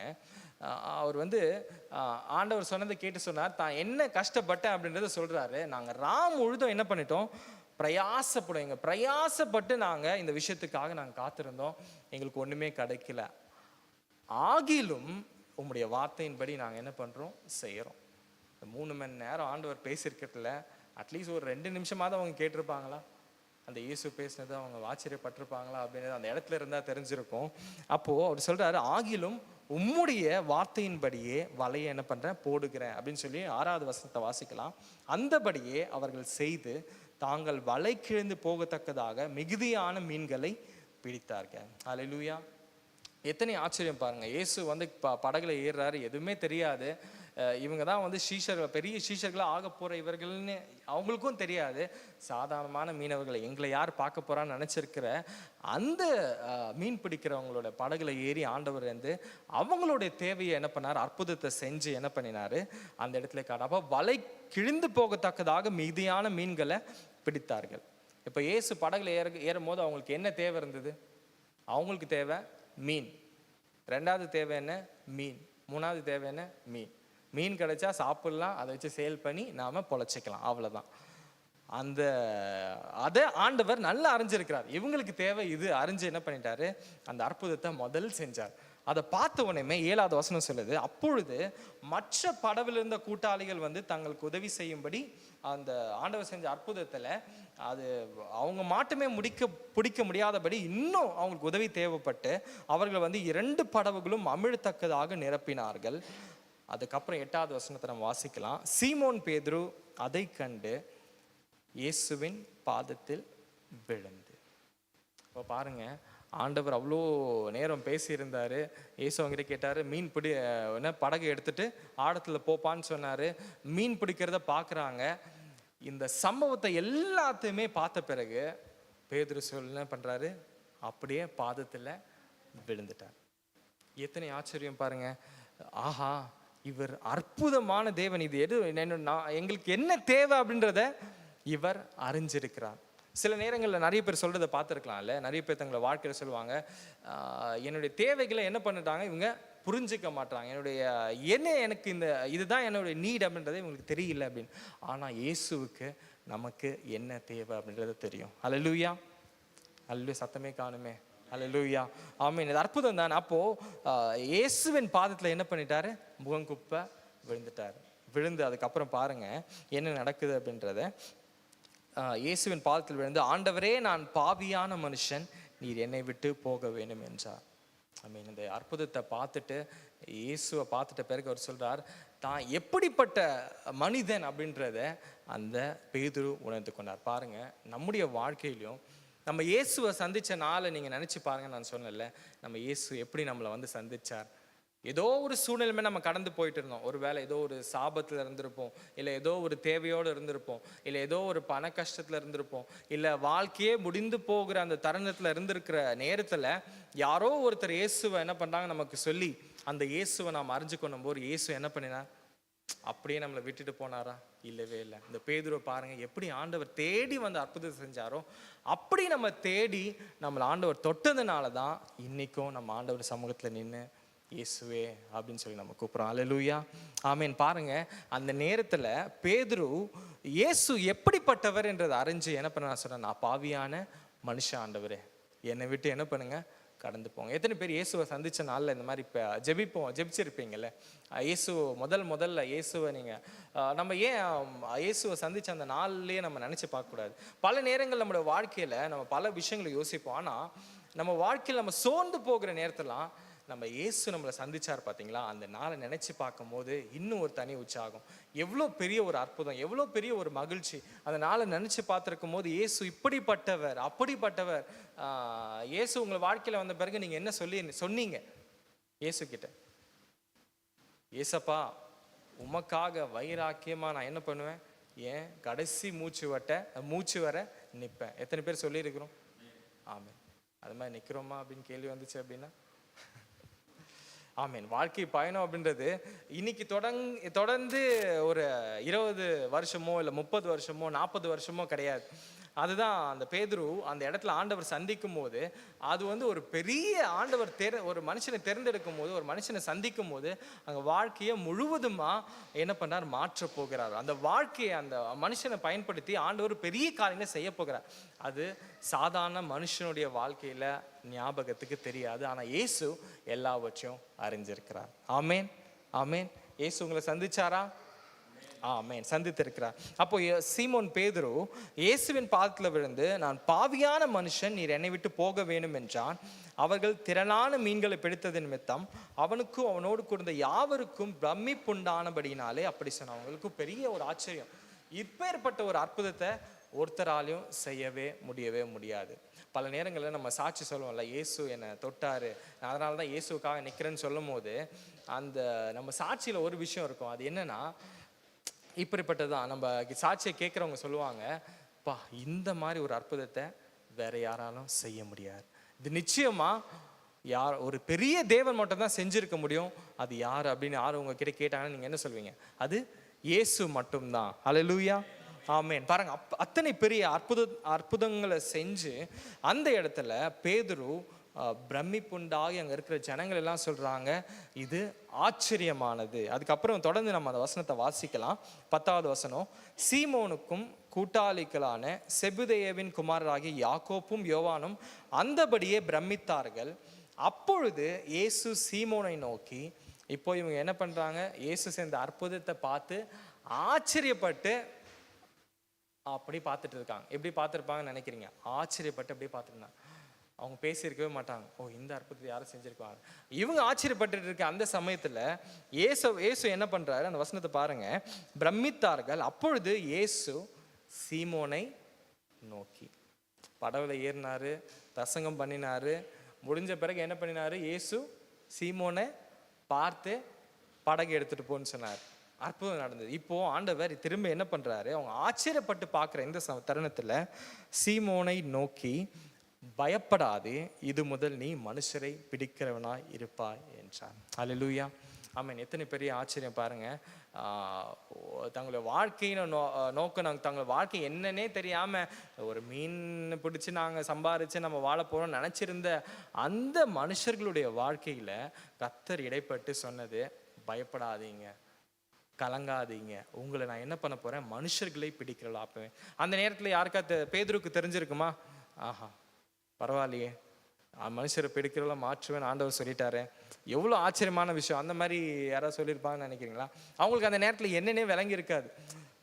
மீன் பிடிக்கிறவன்னு சொல்லலாம், சரி மனுஷன் ஓகே, ஒருவேளை நம்ம போய் என்ன பண்ணோம், மனுஷன் ஏதாவது பிடிச்சிட்டு வருமோ, ஒரு என்ன சொல்கிறோம், அந்த மாதிரி தெரிஞ்சிருக்காது. இப்படிப்பட்ட சூழ்நிலை கடந்து போவோம், இப்படிப்பட்ட நபராக நம்ம மாறுவோம் அப்படின்றத அவங்க அறிஞ்சிருக்க மாட்டாங்க. ஆனால் இயேசு ஒரே ஒரு காரியம் தான் சொன்னார், பயப்படாதீங்க, உங்களை நான் என்ன பண்ணியிருக்கேன், ஒரு பெரிய ஒரு காரியத்திற்காக வச்சிருக்கிறேன். ஹல்லேலூயா. எத்தனை பேருடைய வாழ்க்கையில் நான் கேட்டேன்ல, இயேசு உங்களை வாழ்க்கையில் சந்திச்சாரா? நீங்கள் சொன்னீங்க இயேசு என் வாழ்க்கையில் சந்திச்சா. இப்போ ஒரு கேள்வி, அப்போ இயேசு சந்திச்ச நாளில் உங்ககிட்ட சில வார்த்தைகளை சொல்லியிருப்பார்ல, ஏதோ ஒரு வார்த்தை. நிறைய பேர்கிட்ட கேளுங்க, இயேசு என்னை தொட்டும்போது என்கிட்ட சொன்ன ஒரு வார்த்தை கலங்காதேன்னு சொன்னார், இல்லை திகையாதேன்னு சொன்னார், இல்லை பயப்படாதே சொன்னார், இல்லை நான் உன் கூட இருப்பேன், தகப்பன் போல உன்னை தேற்றுவேன்னு சொன்னார். அப்படி இயேசு உங்களோடு கூட பேசியிருக்கிறாரா? ஏதோ ஒரு வார்த்தை சொல்லியிருப்பார்ல. அன்னைக்கு சீமோன் பேதுருக்கு ஆண்டவர் சொன்ன ஒரே ஒரு வார்த்தை, பயப்படாதே, உன்னை மனுஷர்களை பிடிக்கிறவள் ஆக்குவேன். உங்களுடைய வாழ்க்கையில் என்னோட வாழ்க்கையிலும் இயேசு நம்மளை சந்திச்ச நேரத்தில் ஒரு வார்த்தையை சொல்லியிருப்பார், ஏதோ ஒரு வார்த்தையை சொல்லியிருப்பார், பயப்படாதே கலங்காதேன்னு சொல்லியிருப்பார். ஆனால் அந்த வார்த்தையை நம்ம மறந்து கூட இருக்கலாம் இந்த நேரத்தில். ஆனால் இந்த நேரத்தில் திரும்பவும் அதை ஞாபகப்படுத்தி, அந்த இயேசு என்னை சந்திச்சு இந்த வார்த்தையை சொன்னாரே, அந்த சந்திப்பு எப்பேற்பட்டது அப்படின்னு அறிஞ்சிக்க, விசேஷமான ஒரு நாளை குறித்து நினைச்சிக்கும் போது எத்தனை ஆச்சரியமா இருக்கு. எத்தனை பேரால் ஞாபகப்படுத்த முடியுது, இயேசு சந்திச்ச நாளில் கர்த்தர் என் கூட இதை பேசினார் அப்படின்னு சொல்லிட்டு. ஆமென். ஸோ அந்த வார்த்தையை நீங்கள் இருக்கிற இடங்கள்ல அப்படியே கணக்கிட முடியும். இயேசு உங்களை சந்திச்ச நேரத்தில் அவர் உங்களோடு கூட பேசி ஒரு வார்த்தையை சொன்னார்ல, நான் இப்படி உன்னை நடத்துவேன், இல்லை இப்படி நான் உன்னை பாதுகாத்து கொள்ளுவேன், இல்லை நீ இப்படிப்பட்டவனா இருக்கிறா, நான் உன்னை தெரிந்து கொண்டேன், நான் முன்குறித்தேன், நான் உன்னை பேசலை அழைத்து அறிந்திருக்கிறேன் அப்படின்னு சொல்லிட்டு ஏதோ ஒரு வார்த்தை, ஏதோ ஒரு வசனத்தை ஆண்டவர் உங்களோடு கூட பேசியிருப்பார். அந்த வசனத்தை ஆண்டவர் இந்த காலவிலும் திரும்பவும் உறுதிப்படுத்தி, நிச்சயமா நான் சொன்ன வார்த்தைகள் அப்படியே உன்னோட வாழ்க்கையில் நிறைவேறும் என்று சொல்லி ஆண்டவர் நமக்கு திரும்பவும் முன்வைக்கிறார். அல்லேலூயா, ஆமென், ஆமென், ஆமென். பாருங்க, அந்த வார்த்தைகள் பொய்யாக போவதே இல்லை. திரும்பவும் இயேசு நம்மளை ஞாபகப்படுத்தி சொல்றதெல்லாம், திரும்ப நான் உன் கூட இருக்கிறேன், என்னோட வார்த்தைகள் பொய்யா போகுதில்லை. ஏன்னா பல நேரங்களில் நம்ம அந்த உலகத்தில் இருக்கிறதுனால, உலகத்தினுடைய மனிதர்கள் எல்லாருமே சூழும்போது நம்ம இயேசுவோடு கூட சந்தித்தது, இயேசுவோடு வாழ்ந்த அந்த தருணங்கள் எல்லாம் நம்ம மறந்திருந்தாலும் திரும்பவும் ஞாபகப்படுத்தி நம்ம சோர்ந்து போகாம கவலைப்படாம திரும்ப நம்முடைய ஆவிக்குரிய வாழ்க்கையில பலப்பட்டு நிற்க இயேசு நமக்கு உதவி செய்ய போதுமான தேவனாக இருக்கிறார். ஹல்லேலூயா, ஆமென், ஆமென். அப்ப தொடர்ந்து நம்ம வாசிக்கலாம். பிரமித்தார்கள். இயேசு சீமோனை நோக்கி, பயப்படாதே, இது முதல் நீ மனுஷரை பிடிக்கிறவனாய் இருப்பாய் என்றார். அதுக்கப்புறம் 11வது வசனம், அவர்கள் படவுகளை கரையிலே கொண்டு போய் நிறுத்தி எல்லாவற்றையும் விட்டு அவருக்கு பின் சென்றார்கள். ஆமென். இதுதான் பேதுரு சீஷர்கள் இயேசுவோடு கூட நடக்க தொடங்கின அந்த தருணம்.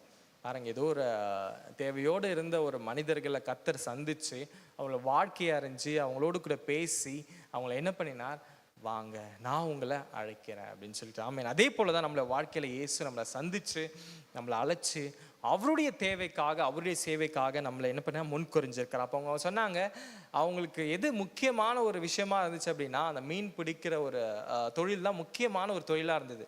இந்த வசனம் சொல்லுது, அவங்க எதை நம்பிக்கையாக வச்சுருந்தாங்களோ, தன்னை தொழிலாக வச்சுருந்தாங்களோ எல்லாத்தையும் என்ன பண்ணிட்டாங்களோ அப்படியே கம்ப்ளீட்டாக விட்டுட்டு இயேசுவின் பின் சென்றார்கள்.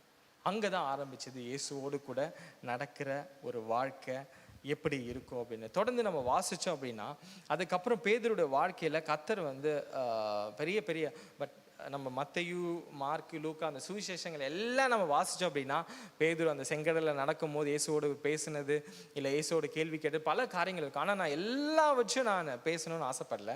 பட் நான் நேற்று இந்த வசனத்தை வாசிக்கும் போது ஆண்டவர் சீமோன் பேதுருவை சந்திச்சு இந்த லூக்கா சுவிசேஷத்தில் பேதுரு எப்படி வந்து என்ன பண்ணினார் சொல்லியிருக்கிறாங்க.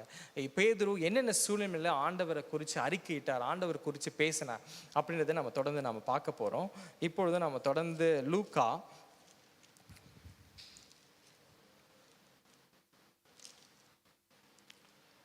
லூக்கா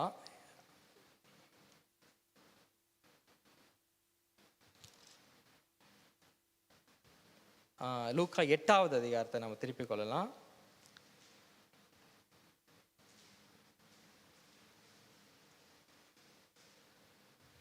பல அற்புதங்கள் அதுக்கப்புறம் பேதுரு அந்த சீஷர்கள் எல்லாமே இயேசு செஞ்ச அற்புதங்கள் அடையாளங்கள் எல்லாவற்றையும் பார்த்தாங்க. ஆனால் அதுலேயும் இன்னொரு ஒரு அற்புதத்தை குறித்து நம்ம பார்க்க போகிறோம். இயேசு வந்து ஒரு இடத்துல ஒரு பெண்ணை வந்து எழுப்பின ஒரு காரியம். 50வது வசனம் 8வது அதிகாரத்தில் 50வது வசனத்தில் நீங்கள் பார்த்தீங்க அப்படின்னா, இயேசு அதை கேட்டு பயப்படாதே, விசுவாசம் உள்ளவனாயிரு, அப்பொழுது அவள் ரட்சிக்கப்படுவாள் என்றார். அவர் வீட்டில் வந்தபோது பேதுருவையும் யாக்கோப்பையும் யோவானையும் பெண்ணின் தகப்பனையும் தாயையும் தவிர வேறொரையும் உள்ளே வரவிட்டாமல் எல்லோரும் அழுது அவளை குறித்து துக்கம் கொண்டாடுகிறதை கண்டு, அழாதேயுங்கள், அவள் மரித்து போகவில்லை, நித்திரையாயிருக்கிறாள் என்றார். அவள் மரித்து போனாள் என்று அவர்கள் அறிந்ததினால் அவரை பார்த்து நகைத்தார்கள். எல்லோரையும் அவர் வெளியே போக பண்ணி அவளுடைய கையை பிடித்து பிள்ளையை எழுந்திரு என்றார். அப்பொழுது அவள் உயிர் திரும்ப வந்த உடனே அவள் எழுந்திருந்தால் அவளுக்கு ஆகாரம் கொடுங்கள் என்று கட்டளையிட்டார். அவள் தாய் தகப்பன்மார் ஆச்சரியப்பட்டார்கள். அப்பொழுது நடந்ததை ஒருவருக்கும் சொல்லாதிருக்கும்படி அவர்களுக்கு கட்டளையிட்டார். பல அற்புதங்கள் இருந்துச்சு. பட் இந்த சம்பவம் மட்டும் எனக்கு தெளிவாக நான் வாசிட்டு இருக்கும் போது பாருங்க, இந்த இடத்துல இயேசு வந்து ஒரு சிறு பிள்ளையை குணப்படுத்துவாங்க. அந்த இடத்துல எல்லாருமே என்ன பண்ணுவாங்க, அழுது புலம்பிட்டு இருப்பாங்க. ஆனால் இயேசு உள்ள வந்த பிறகு சொல்லுவார், யோவான் அந்த இடத்துல பேதுரு இவங்களை தவிர்த்து என்ன பண்ணுவாங்க, எல்லாரையும் வெளியே போக சொல்லிட்டு ஆண்டவர் ஒரு அற்புதத்தை செய்வார். அந்த அற்புதத்தை செய்யும் போது எல்லாரையும் ஆச்சரியப்படுவாங்க. நான் ஏன் இந்த சம்பவத்தை சொல்கிறேன் அப்படின்னா, இந்த இடத்துல பேதுரு இயேசு செஞ்ச ஒவ்வொரு அற்புதங்களையும் கண்ணார கண்டிருப்பார். எத்தனை பேர் சொல்றீங்க அவர் பார்த்துருப்பார்? ஏன்னா அதுக்கப்புறம் அவங்க படகை விட்டுட்டு இயேசுவோடு வந்த பிறகு எல்லா அற்புதத்தையும் அவங்க என்ன பண்ணாங்க, கண்ணார கண்டாங்க, கண்ணார பார்த்தாங்க. இந்த காலவெளியும் எத்தனை பேர் இயேசு செஞ்ச அற்புதங்களை உங்க வாழ்க்கையில கண்டிருக்கிறீங்க?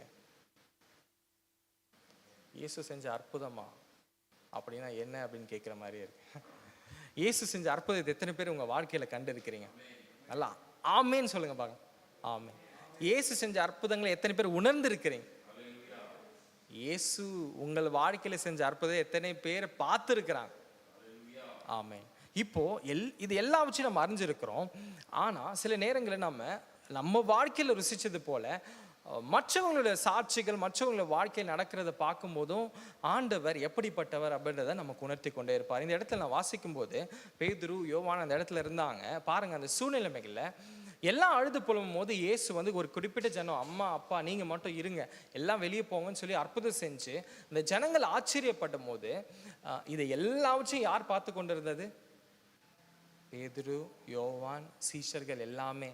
ஆண்டவர் சொன்னால பயப்படாதீங்க, நான் என்ன பண்ணுவேன், உங்களை மனுஷர்களை பிடிக்கிறவர்களை ஆக்குவேன்னு சொல்லிட்டு ஆண்டவர் அழைத்து கொண்டு போய் பல இடங்களில் அற்புதங்கள் நடக்கும் போதும் இயேசு எப்படிப்பட்டவர் என்றதை உணர்ந்து கொண்டே வந்தாங்க. பாருங்க, நம்முடைய வாழ்க்கையிலும் இயேசு நம்மளை சந்திச்சு நம்மளுடைய வாழ்க்கையை மாற்றி அற்புதம் செஞ்சு அவர் எப்படிப்பட்டவர் என்பதை நம்ம உணர்த்திட்டாலும் நாம் வாழ்க்கையில் கடந்து போகும்போது எத்தனையோ சூழ்நிலை வரும்போது கர்த்தர் நம்ம யாரோ ஒரு சாட்சிகளை கேட்கும்போது கர்த்தர் எப்படி ஒருத்தரை நடத்தினார், எப்படி ஒருத்தரை உருவாக்கினார், எப்படி ஒருத்தரை ஆண்டவர் எடுத்து பயன்படுத்தினார் என்றதை நம்ம பார்க்கும்போது நமக்குள்ள திரும்பவும் அந்த உற்சாகம் வந்து சொல்லும், ஆஹா இயேசு இப்படி தான் என்னையும் அழைச்சார், இயேசு இன்னமும் ஜீவிக்கிறார். ஏன்னா நம்ம வாழ்க்கையில் சோர்ந்து போகிற தருணங்கள் வரும்போது இயேசு செஞ்ச அற்புதங்களை நம்ம பார்க்கும்போது நம்ம திரும்பவும் நம்ம மனசுக்குள்ளேருந்து நம்ம சொல்கிற காரியம் என்னது, இயேசு இன்றும் ஜீவிக்கிற தேவனாக இருக்கிறார். ஹல்லேலூயா, ஹல்லேலூயா, ஆமென், ஆமென், ஆமென். ஸோ பாருங்க, இப்படி எல்லா அற்புதங்களையும் பேதுரு அவர்கள் கூட இருந்தவங்க எல்லாருமே பார்க்குறாங்க. ஆனால் குறிப்பாக பேதுரு இது எல்லாவற்றையும் என்ன பண்ணுறாரு, பார்க்குறாரு.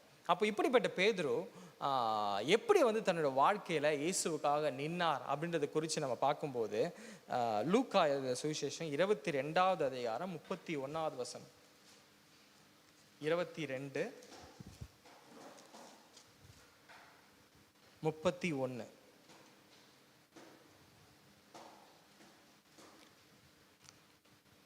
பின்னும் கர்த்தர், சீமோனே சீமோனே, இதோ கோதுமையை சுளுக்கினால் புடைக்கிறது போல சாத்தான் உங்களை புடைக்கிறதற்கு உத்தரவு கேட்டுக்கொண்டான். நானோ உன் விசுவாசம் ஒழிந்து போகாதபடிக்கு உனக்காக வேண்டிக் கொண்டேன். நீ குணப்பட்ட பின்பு உன் சகோதரனை ஸ்திரப்படுத்து என்றார். அதற்கு அவன், ஆண்டவரே, ஆண்டவரே, காவலிலும் சாவிலும் உம்மை பின்பற்றி வர ஆயத்தமா இருக்கிறேன் என்றார். ஆமென். இயேசுவோடு கூட இப்போ அவங்க நடந்து இயேசு செஞ்ச அற்புதங்கள், அதிசயங்கள் எல்லாவற்றையும் பார்த்து உணர்ந்துருக்கிறாங்க. இந்த இடத்துல ஒரு இடத்துல வரும்போது இயேசு வந்து தன்னை குறித்து சொல்கிறார், இது மாதிரி நான் இந்த பாடுகளை பட போகிறேன்னு சொல்லி ஆண்டவர் பேசும்போது ஆண்டவர் சொல்கிறாரு, உன்னை சோதிக்கும்படியாக சாத்தான் என்ன பண்ணியிருக்கான், உத்தரவு கேட்டிருக்க. பாருங்க, அப்போ அவ்வளோ அளவு இயேசுவோடு கூட அவங்க நடந்து வந்து கொண்டே இருக்கிற அந்த தருணத்தில் சீமோன் படப்போகிற கஷ்டத்தை குறித்து ஆண்டவர் சொல்றார். சாத்தான் வந்து உங்களை சோதிச்சு உங்களை புடமிட போறான் அப்படின்னு சொல்லும் போதும் அந்த இடத்துல பேதுரு சொல்றாரு பாருங்க. ஆனா சீஷர்கள்ல பேதுரு மட்டும் ஒரு வித்தியாசமான ஒரு நபரா இருப்பார். ஏன்னா ஏதாவது ஒன்று டக்கு நடந்துச்சு அப்படின்னா வேகமா என்ன பண்ணிடுவாரு, பேசிடுவார். நீங்களாம் என்ன பண்ணுவீங்க, இப்போ திடீர்னு இயேசுவோடு கூட நீங்கள் இருக்கீங்க, இயேசு பேசும்போது டக்குன்னு என்ன பண்ண நடுவில் கையை தூக்கி, எல்லா ஸ்கூல்லையும் ஒரு ஸ்டூடெண்ட் இருப்பாங்கள்ல, டீச்சர் சொல்லி முடிக்கிறதுக்கு முன்னாடியே கையை தூக்கி, அது என்னது டீச்சர், இல்லையா சொல்லி முடிக்கிறேன்ப்பா கொஞ்ச நேரம் வெயிட் பண்ணுவா அப்படின்னு. அப்படி தான் ஒரு டீச்சர் வந்து ஒரு காரியத்தை சொல்கிறதுக்காக வெயிட் பண்ணி சொல்ல போகிறான். அதாவது என்ன சொல்ல போகிறாங்கன்னா, நாளைக்குன்னு சொல்ல வந்தான். நாளைக்குன்னு சொல்லும் போது அந்த பையன் கை தூக்கி, நாளைக்கு லீவா டீச்சர் அப்படின்னு. கேட்கவே இல்லை, நாளைக்கு உங்களுக்கு ஒரு ஹோம்ஒர்க் கொடுக்க போகிறோம்ப்பா. ஏன்னா சில அப்படி சீமோன் பேதுரு மட்டும் டக்குன்னு என்ன பண்ணுவார், அதே சொல்லுவாங்க முந்திரி கோட்டையா, அந்த முந்திரி இல்லைன்னு கொட்டை, அந்த இது மட்டும் தனியாக முன்னாடி இருக்கும்போது முன்னாடியே என்ன டக்குன்னு பேசிடுவார், எதையுமே வந்து உள்ளே வச்சுக்க மாட்டார். அப்படிப்பட்ட ஒரு கேரக்டர் தான் வந்து பேதுரு. ஆனால் இந்த இடத்துல இயேசு சொன்னும் போது அவர் சொல்கிறாரு, ஆனால் அவர் எதுவுமே வந்து மாறி சொல்லலை, மனசுல என்ன இருக்கோ அதை தான் வந்து இயேசு கிட்ட சொல்றாரு. அங்க பாருங்க, நான் உன் விசுவாசம் ஒழிந்து போகாதபடி உனக்காக நான் ஜெபிக்கிறேன், நீ குணப்பட்ட பின் உன் சகோதரி ஸ்திரப்படுத்துன்னு சொல்லும் போது பேதுரு சொல்றாரு, ஆண்டவரே, காவலிலும் சாவிலும் என்ன பண்ணுவேன், உம்மை பின்பற்றி வர நான் ஆயத்தமா இருக்கிறேன். அப்போ பாருங்க, இயேசுவோடு கூட நடந்திருக்கிற ஒரு பேதுரு இயேசுக்கு ஏதோ ஒன்று ஆக போகுது, இல்லை இயேசு ஏதாவது ஒன்று சொன்னார் அப்படின்னா வெளிப்படுத்தி சொல்றாரு, இல்லை ஆண்டவரே, என்ன நடந்தாலும் நான் என்ன பண்ண மாட்டேன், உம்மை விட்டு கொடுக்கவே மாட்டேன். எத்தனை பேர் அப்படி சொல்லியிருக்கிறோம் இயேசுவை பார்த்து? ஆமாம், இயேசுவை பார்த்து சொல்லியிருக்கோம், ஆண்டவரே என்ன பிரச்சனை வந்தாலும் நான் என்ன பண்ண மாட்டேன், திரும்பி போகவே மாட்டேன். ஆனால் பிரச்சனை வந்த பிறகு ஒரு நடக்கும், ஆண்டவர் திரும்பி போயிட்டு ஏசப்பா என்னை மன்னிச்சுக்கோங்க. சில நேரங்களில் நமக்கு அந்த வைராக்கியம் வரல, இயேசுவோடு கூட இயேசு இப்படிப்பட்டவன் அறிஞ்சு அந்த இடத்துல அறிக்கையிட்டு என்ன பண்ணுறாரு பேதுரு சொல்கிறார். அதுக்கு தொடர்ந்து அந்த வசனத்தை வாசிக்கலாம். அதற்கு அவர், ஆண்டவரே, காவலிலும் சாவலிலும் இருப்பேன். 34வது வசனம், அவர் அவனை நோக்கி, பேதுருவே, இன்று சேவல் கூவுகிறதற்கு முன்னே நீ என்னை அறிந்திருக்கிறதை 3 தரம் மறுதலிப்பா என்று உனக்கு சொல்லுகிறேன். பெரிய இடி மாதிரி ஒரு ஆண்டவர் சொன்ன வார்த்தைகள். ஆண்டவர் சொல்றாரு பேதுரு பார்த்து, நீ இன்னைக்கு சேவல் 3 தடவை கூறதுக்கு முன்னாடி என்ன பண்ணுவேன், மறுதலிப்ப அப்படின்னு. ஆனா பேதுரு என்ன சொன்னாரு, நான் சாவிலும் காவலிலும் எதுலையுமே நான் என்ன பண்ண மாட்டேன், மறுதலிக்கவே மாட்டேன் அப்படின்னு சொல்லி உறுதியா சொன்னவரை ஆண்டவர் சொன்னாரு, நீ என்ன மறுதலிச்சிருவ அப்படின்னு.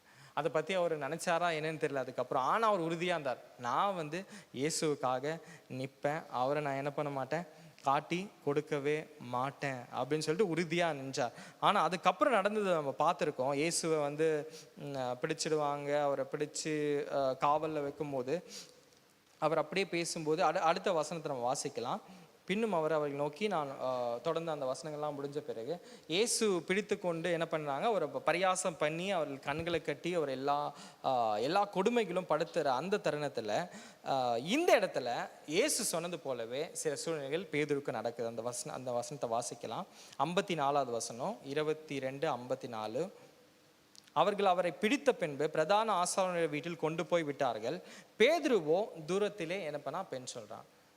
மற்ற எந்த சீஷர்களுமே என்ன பண்ணல, இயேசு பிடிச்ச பிறகு பின்னாடி போய் பார்க்கல. ஆனா இந்த சீஷர் பேதுரு மட்டும் என்ன பண்ணார், பின்னாடியே போய் இயேசு எங்க கொண்டு போறாங்க, இயேசு என்ன பண்றாங்க அப்படின்னு சொல்லி ரொம்ப தெளிவா பார்த்து கொண்டு இருக்க அந்த தருணத்துல அவர்கள் முற்றத்திலே அப்பொழுது ஒரு வேலைக்காரி அவனை நெருப்பண்டையிலே உட்கார்ந்திருக்கதை கண்டு அவனை உற்று பார்த்து, இவனும் அவனோடு இருந்தான் என்றால் அதற்கு அவன், ஸ்திரீயே அவனை அறியேன் என்று மறுதளித்தான். அப்போ அதே பேதுரு தான் பயங்கரமா அந்த வார்த்தையினால சொன்னான், நான் உங்களை என்ன பண்ண விட்டு கொடுக்க மாட்டேன். இந்த இடத்துல சொன்னார், அவனை எனக்கு தெரியவே தெரியாது. பயம் உள்ள ஃபுல்லா பயமா ஒரு பயந்து தன்னுடைய வாழ்க்கைக்காக பயந்து இயேசு தெரியாதுன்னு சொல்லிடுறான். அதுக்கப்புறம் தொடர்ந்து 58வது வசனம், சற்று நேரத்துக்கு பின் வேறொரு அவனை கண்டு நீயும் அவர்களில் ஒருவன் என்றான். அதற்கு பேதுரு, மனுஷனே நான் அல்ல என்றான். ஏறக்குறைய 1 மணி நேரத்துக்கு பின்பு வேறொரு அவனை பார்த்து, மெய்யாகவே இவன் அவனோடு இருந்தான், அவன் கலிலேயன் தான் என்று சாதித்தான். அதற்கு பேதுரு, மனுஷனே நீ சொல்கிறதை அறியேன் என்றான். அவன் இப்படி சொன்ன உடனே சேவல் கூவிச்சு. அப்பொழுது கர்த்தர் திரும்பி பேதுருவை நோக்கி பார்த்து, ஆமென். எங்கேயோ ஆண்டவர் நோக்கி பார்த்தார்ல. முதல்ல இயேசு சீமோன் படகுல ஏறின பிறகு என்ன பண்ணினாரு, சீமோனை நோக்கி பார்த்தார். அந்த சந்திப்பு ஒரு ஆச்சரியமான ஒரு மகிழ்ச்சியான ஒரு சந்திப்பு. ஏன் அப்படின்னா, அவனுடைய வாழ்க்கையில் அற்புதம் நடந்து இவர் எப்படிப்பட்டவர் என்பதை அறிந்து கொண்டான். அந்த ஆண்டவர் இயேசு நோக்கி பார்த்தபோது ஒரு அன்பா, எப்படி ஆண்டவர் பேதுருவை நோக்கி பார்த்திருப்பார் முதல்ல சந்திச்சும் போது, அன்பா ஒரு சிரிப்போட ஒரு ஒரு ஒரு கம்பேஷன் ஆர்ட் சொல்லுவாங்க, ஒரு மனதுருக்கத்தோடு பார்த்தார். இந்த இடத்துல போட்டிருக்கு, சீமோன் பேதுரு இயேசுவை தெரியவே இல்லை மறுதளிச்சும் போது அந்த இடத்துல போட்டிருக்கு, கர்த்தர் என்ன பண்ணாலும் திரும்பி பேதுருவை நோக்கி பார்த்தான். நம்மளா இருந்தால் என்ன பண்ணியிருப்போம், இவ்வளோ நாள் நீ பண்ணலை, கடைசி நேரத்தில் என்னை காலை வாரி விட்டல. ஆனால் இயேசு அப்படி பண்ணலை. என்ன பண்ணார், இயேசு நோக்கி பார்த்தார். அதே முகம், அதே அந்த சின்ன சிரிப்போட, அதே மனதுருக்கத்தோட பேதுருவை நோக்கி பார்த்தார். அப்போ பேதுருவோட மனசெல்லாம் உடைஞ்சி சொல்லலாம், ஐயோ இயேசு சொன்னாரே, அவர் என்னை அந்த இடத்துல நோக்கி பார்த்தும் போது நான் என் வாழ்க்கையில் ஒப்பு கொடுத்தனே, இந்த இடத்துல நான் இயேசுவை மறுதளிச்சிடனே அப்படின்னு. நம்முடைய வாழ்க்கையிலும் நம்ம எத்தனையோ சூழ்நிலை நம்ம கடந்து போயிருப்போம். எத்தனையோ சூழ்நிலை நம்ம சந்திக்கும் போது நிறைய பேர் நம்மளை பார்த்து ஏளனமாக சிரிச்சிருக்கும் போது நம்ம சொல்லியிருக்கோம், இயேசு ஒன்றுமே செய்யலையா அப்படின்னு கேட்கும்போது நம்மளும் நினச்சிருப்போம்ல, இயேசு இவ்வளோ நாள் நான் நம்பியிருந்தேனே, இது நடக்கவே இல்லையே, இது நடக்கவே இல்லையே, இதெல்லாம் செய்யவே இல்லையே, இதெல்லாம் முடியவே இல்லையே. இப்போ நம்மளும் பல கேள்விகள் நம்ம மனுஷ ரீதியாக நம்ம கேட்டிருக்கலாம். ஆனால் இயேசு அப்போவும் என்ன பண்ணா, நம்மளை நோக்கி பார்த்து அன்போடு நம்ம பார்க்கிற தேவனாக இருக்கிறார். அல்லேலூயா, ஆமென். அதுக்கப்புறம் அந்த வசனம் சொல்லுது, சொன்ன வசனத்தை உடனே நினைவு இனி உன்னை 3 தரம் மறுதளிப்பா என்று கர்த்தர் சொன்னதை நினைவு கூர்ந்து வெளியே போய் மனங்கசந்து அழுதான். ஆமென். அதுக்கப்புறம் பேதுரு என்ன பண்ணினார், மனசு உடஞ்சிருச்சு. ஸோ இயேசு என்னை நோக்கி பார்த்து என்னை சந்திச்சனால அவர் நினைச்சிருப்பாரோன்னு தெரியல, இந்த நேரத்தில் இயேசுவை நான் மறுதளிச்சிட்டேனே, அவர் அற்புதம் செஞ்சதை மறந்துட்டேனே, கடலில் என்னை நடக்க வச்சதை நான் மறந்துட்டேனே, என்னை இந்த அளவு இத்தனை நாட்கள் நடத்தி வந்ததை நான் மறந்துட்டு இயேசுவை நான் யாருன்னு தெரியாது நான் சபிச்சிட்டேனே, அவரை சொல்லிட்டேனே அப்படின்னு நினச்சி மனம் கசந்து அழுதார். பாருங்க, பேதுருவோட வாழ்க்கையில் ஒரு பெரிய வித்தியாசம் என்ன, தன் செஞ்ச தப்பை உணர்ந்து என்ன உடனே மனக்கசந்து அழுந்து, இயேசுவே என்ன பண்ணுங்க, தப்பு செஞ்சுட்டேனே. இப்படி எப்பேற்பட்ட பேதுருவை ஆண்டவர் மன்னிச்சாரா இல்லையா அப்படின்னா உங்களுக்கு எல்லாருக்குமே நம்ம தெரிஞ்ச ஒரு பகுதி தான். இயேசு ஆண்டவர் சந்திச்சார் மட்டும் இல்லை, நோக்கி பார்த்தார். இயேசு மரித்த பிறகு எல்லாரும் இருந்த ஒரு பக்கம் போனாங்க. ஆனால் ஒரு வசனத்தை மட்டும் நம்ம வாசிக்கலாம். லூக்கா 24:11. லூக்கா 24:11. இது இயேசு அடக்கமெல்லாம் பண்ணி 3 நாள் கழிச்சு இயேசு உயிரோடுக்குள்ள எழுந்துட்டார். அதுக்கப்புறம் நடக்கிற ஒரு விஷயத்துல 21ஆம் அதிகாரம்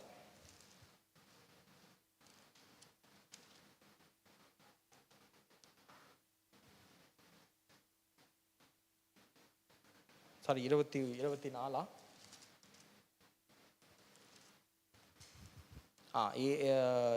லூக்கா 24வது அதிகாரத்துல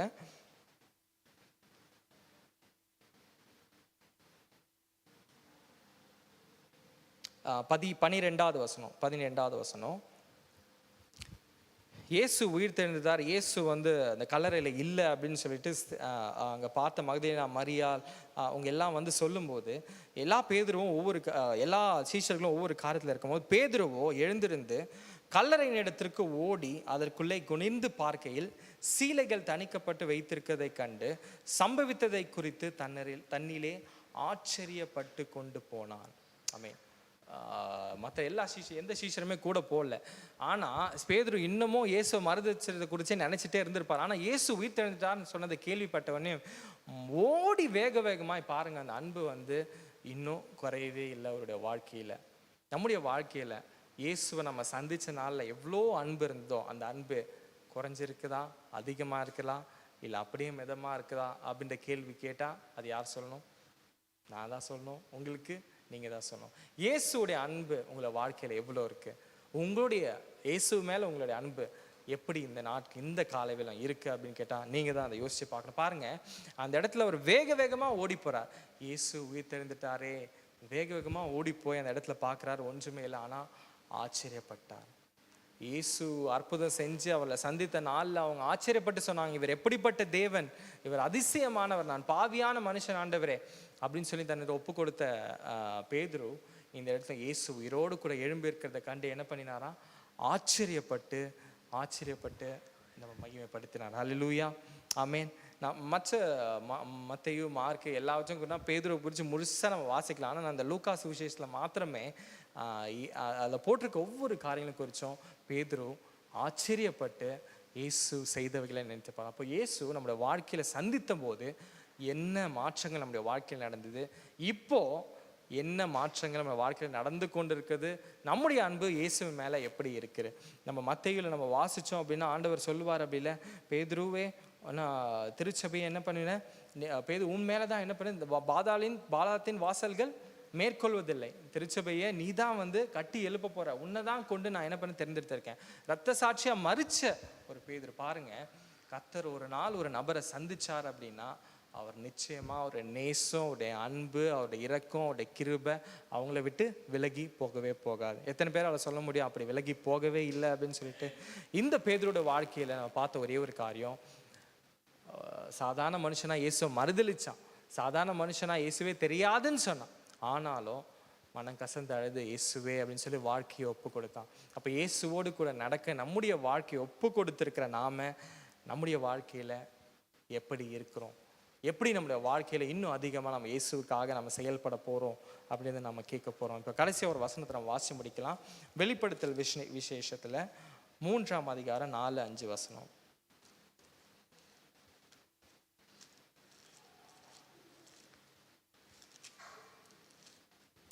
வெளிப்படுத்தல் 3:4-5.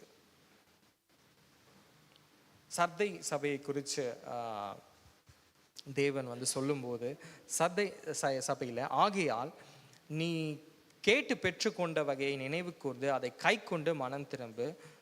4:5.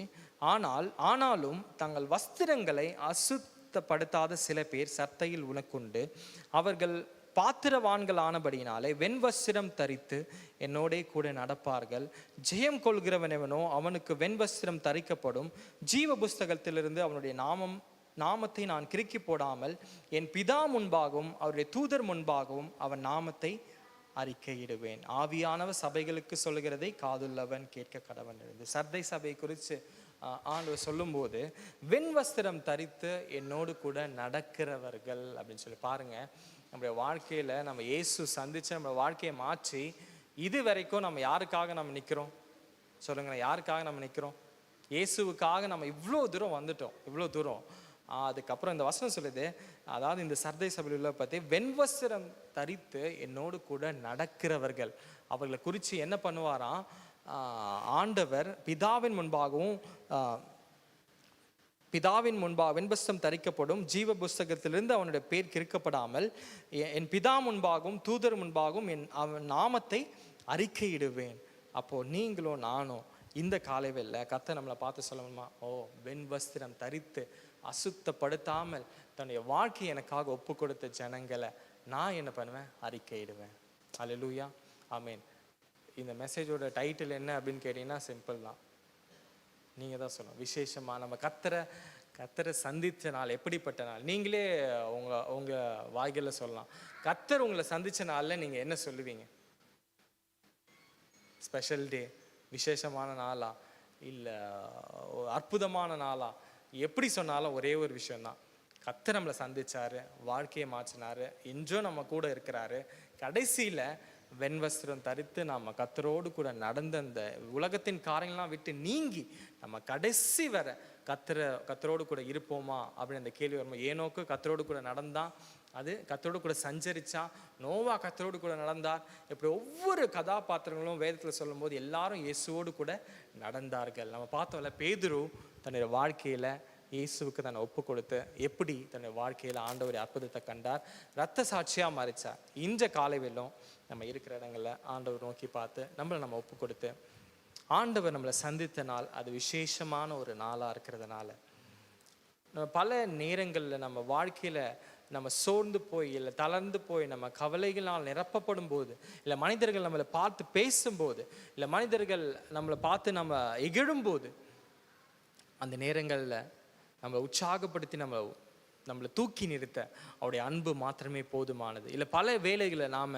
பேதுரு போல ஆண்டவருடைய அன்பை நாம் மறுதளிச்சிருக்கலாம், இல்லை ஆண்டவர் செய்த அற்புதங்களை நாம் மறந்து அவரை யாருன்னே தெரியாமல் நம்ம அறிக்கையிட்டிருக்கலாம். ஆனாலும் இயேசு அவனை நோக்கி பார்த்தார். அதே அன்பு, அதே கரிசனையோட, அதே மனதுருக்கத்தோட இயேசு பேதுருவை நோக்கி பார்த்தது போல நம்முடைய வாழ்க்கையும் இயேசு நோக்கி பார்த்தார். பேதுருவை பார்த்து ஆண்டவர் கேட்குற, யோவானில் வாசிக்கும் போது, நீ என் மேலே அன்பாக இருக்கிறாயா, என்னை நேசிக்கிறாயா பேதுரு அப்படின்னு சொல்லும் போது மனசுடைஞ்சு அழுது சொன்ன, ஆண்டவரே எல்லாமே உமக்கு தெரியும், என்னால் ஒன்றுமே முடியாது, நீங்கள் என்னை அழைச்சிங்க, நீங்கள் என்னை நடத்துவீங்க, நீ எங்களோடு கூட இருப்பீங்க. ஆண்டவர் இடத்துல நம்ம ஒப்பு கொடுத்து ஒரு நிமிஷம் நம்ம ஆண்டவர் செஞ்ச அற்புதங்கள் அதிசயங்கள் எல்லாவற்றையும் நினைத்து பார்த்து இயேசுவோடு கூட நடக்கிற நம்முடைய வாழ்க்கை அது கடினமானதாக இருக்கிற மாதிரி தோன்றினாலும் இயேசு நம்மோடு கூட இருக்கும்போது அது லகுவானதாக இருக்கும். என்னுடைய சுமை லகுவானதாக இருக்கும்னு சொல்லி இயேசு சொன்னார்ல.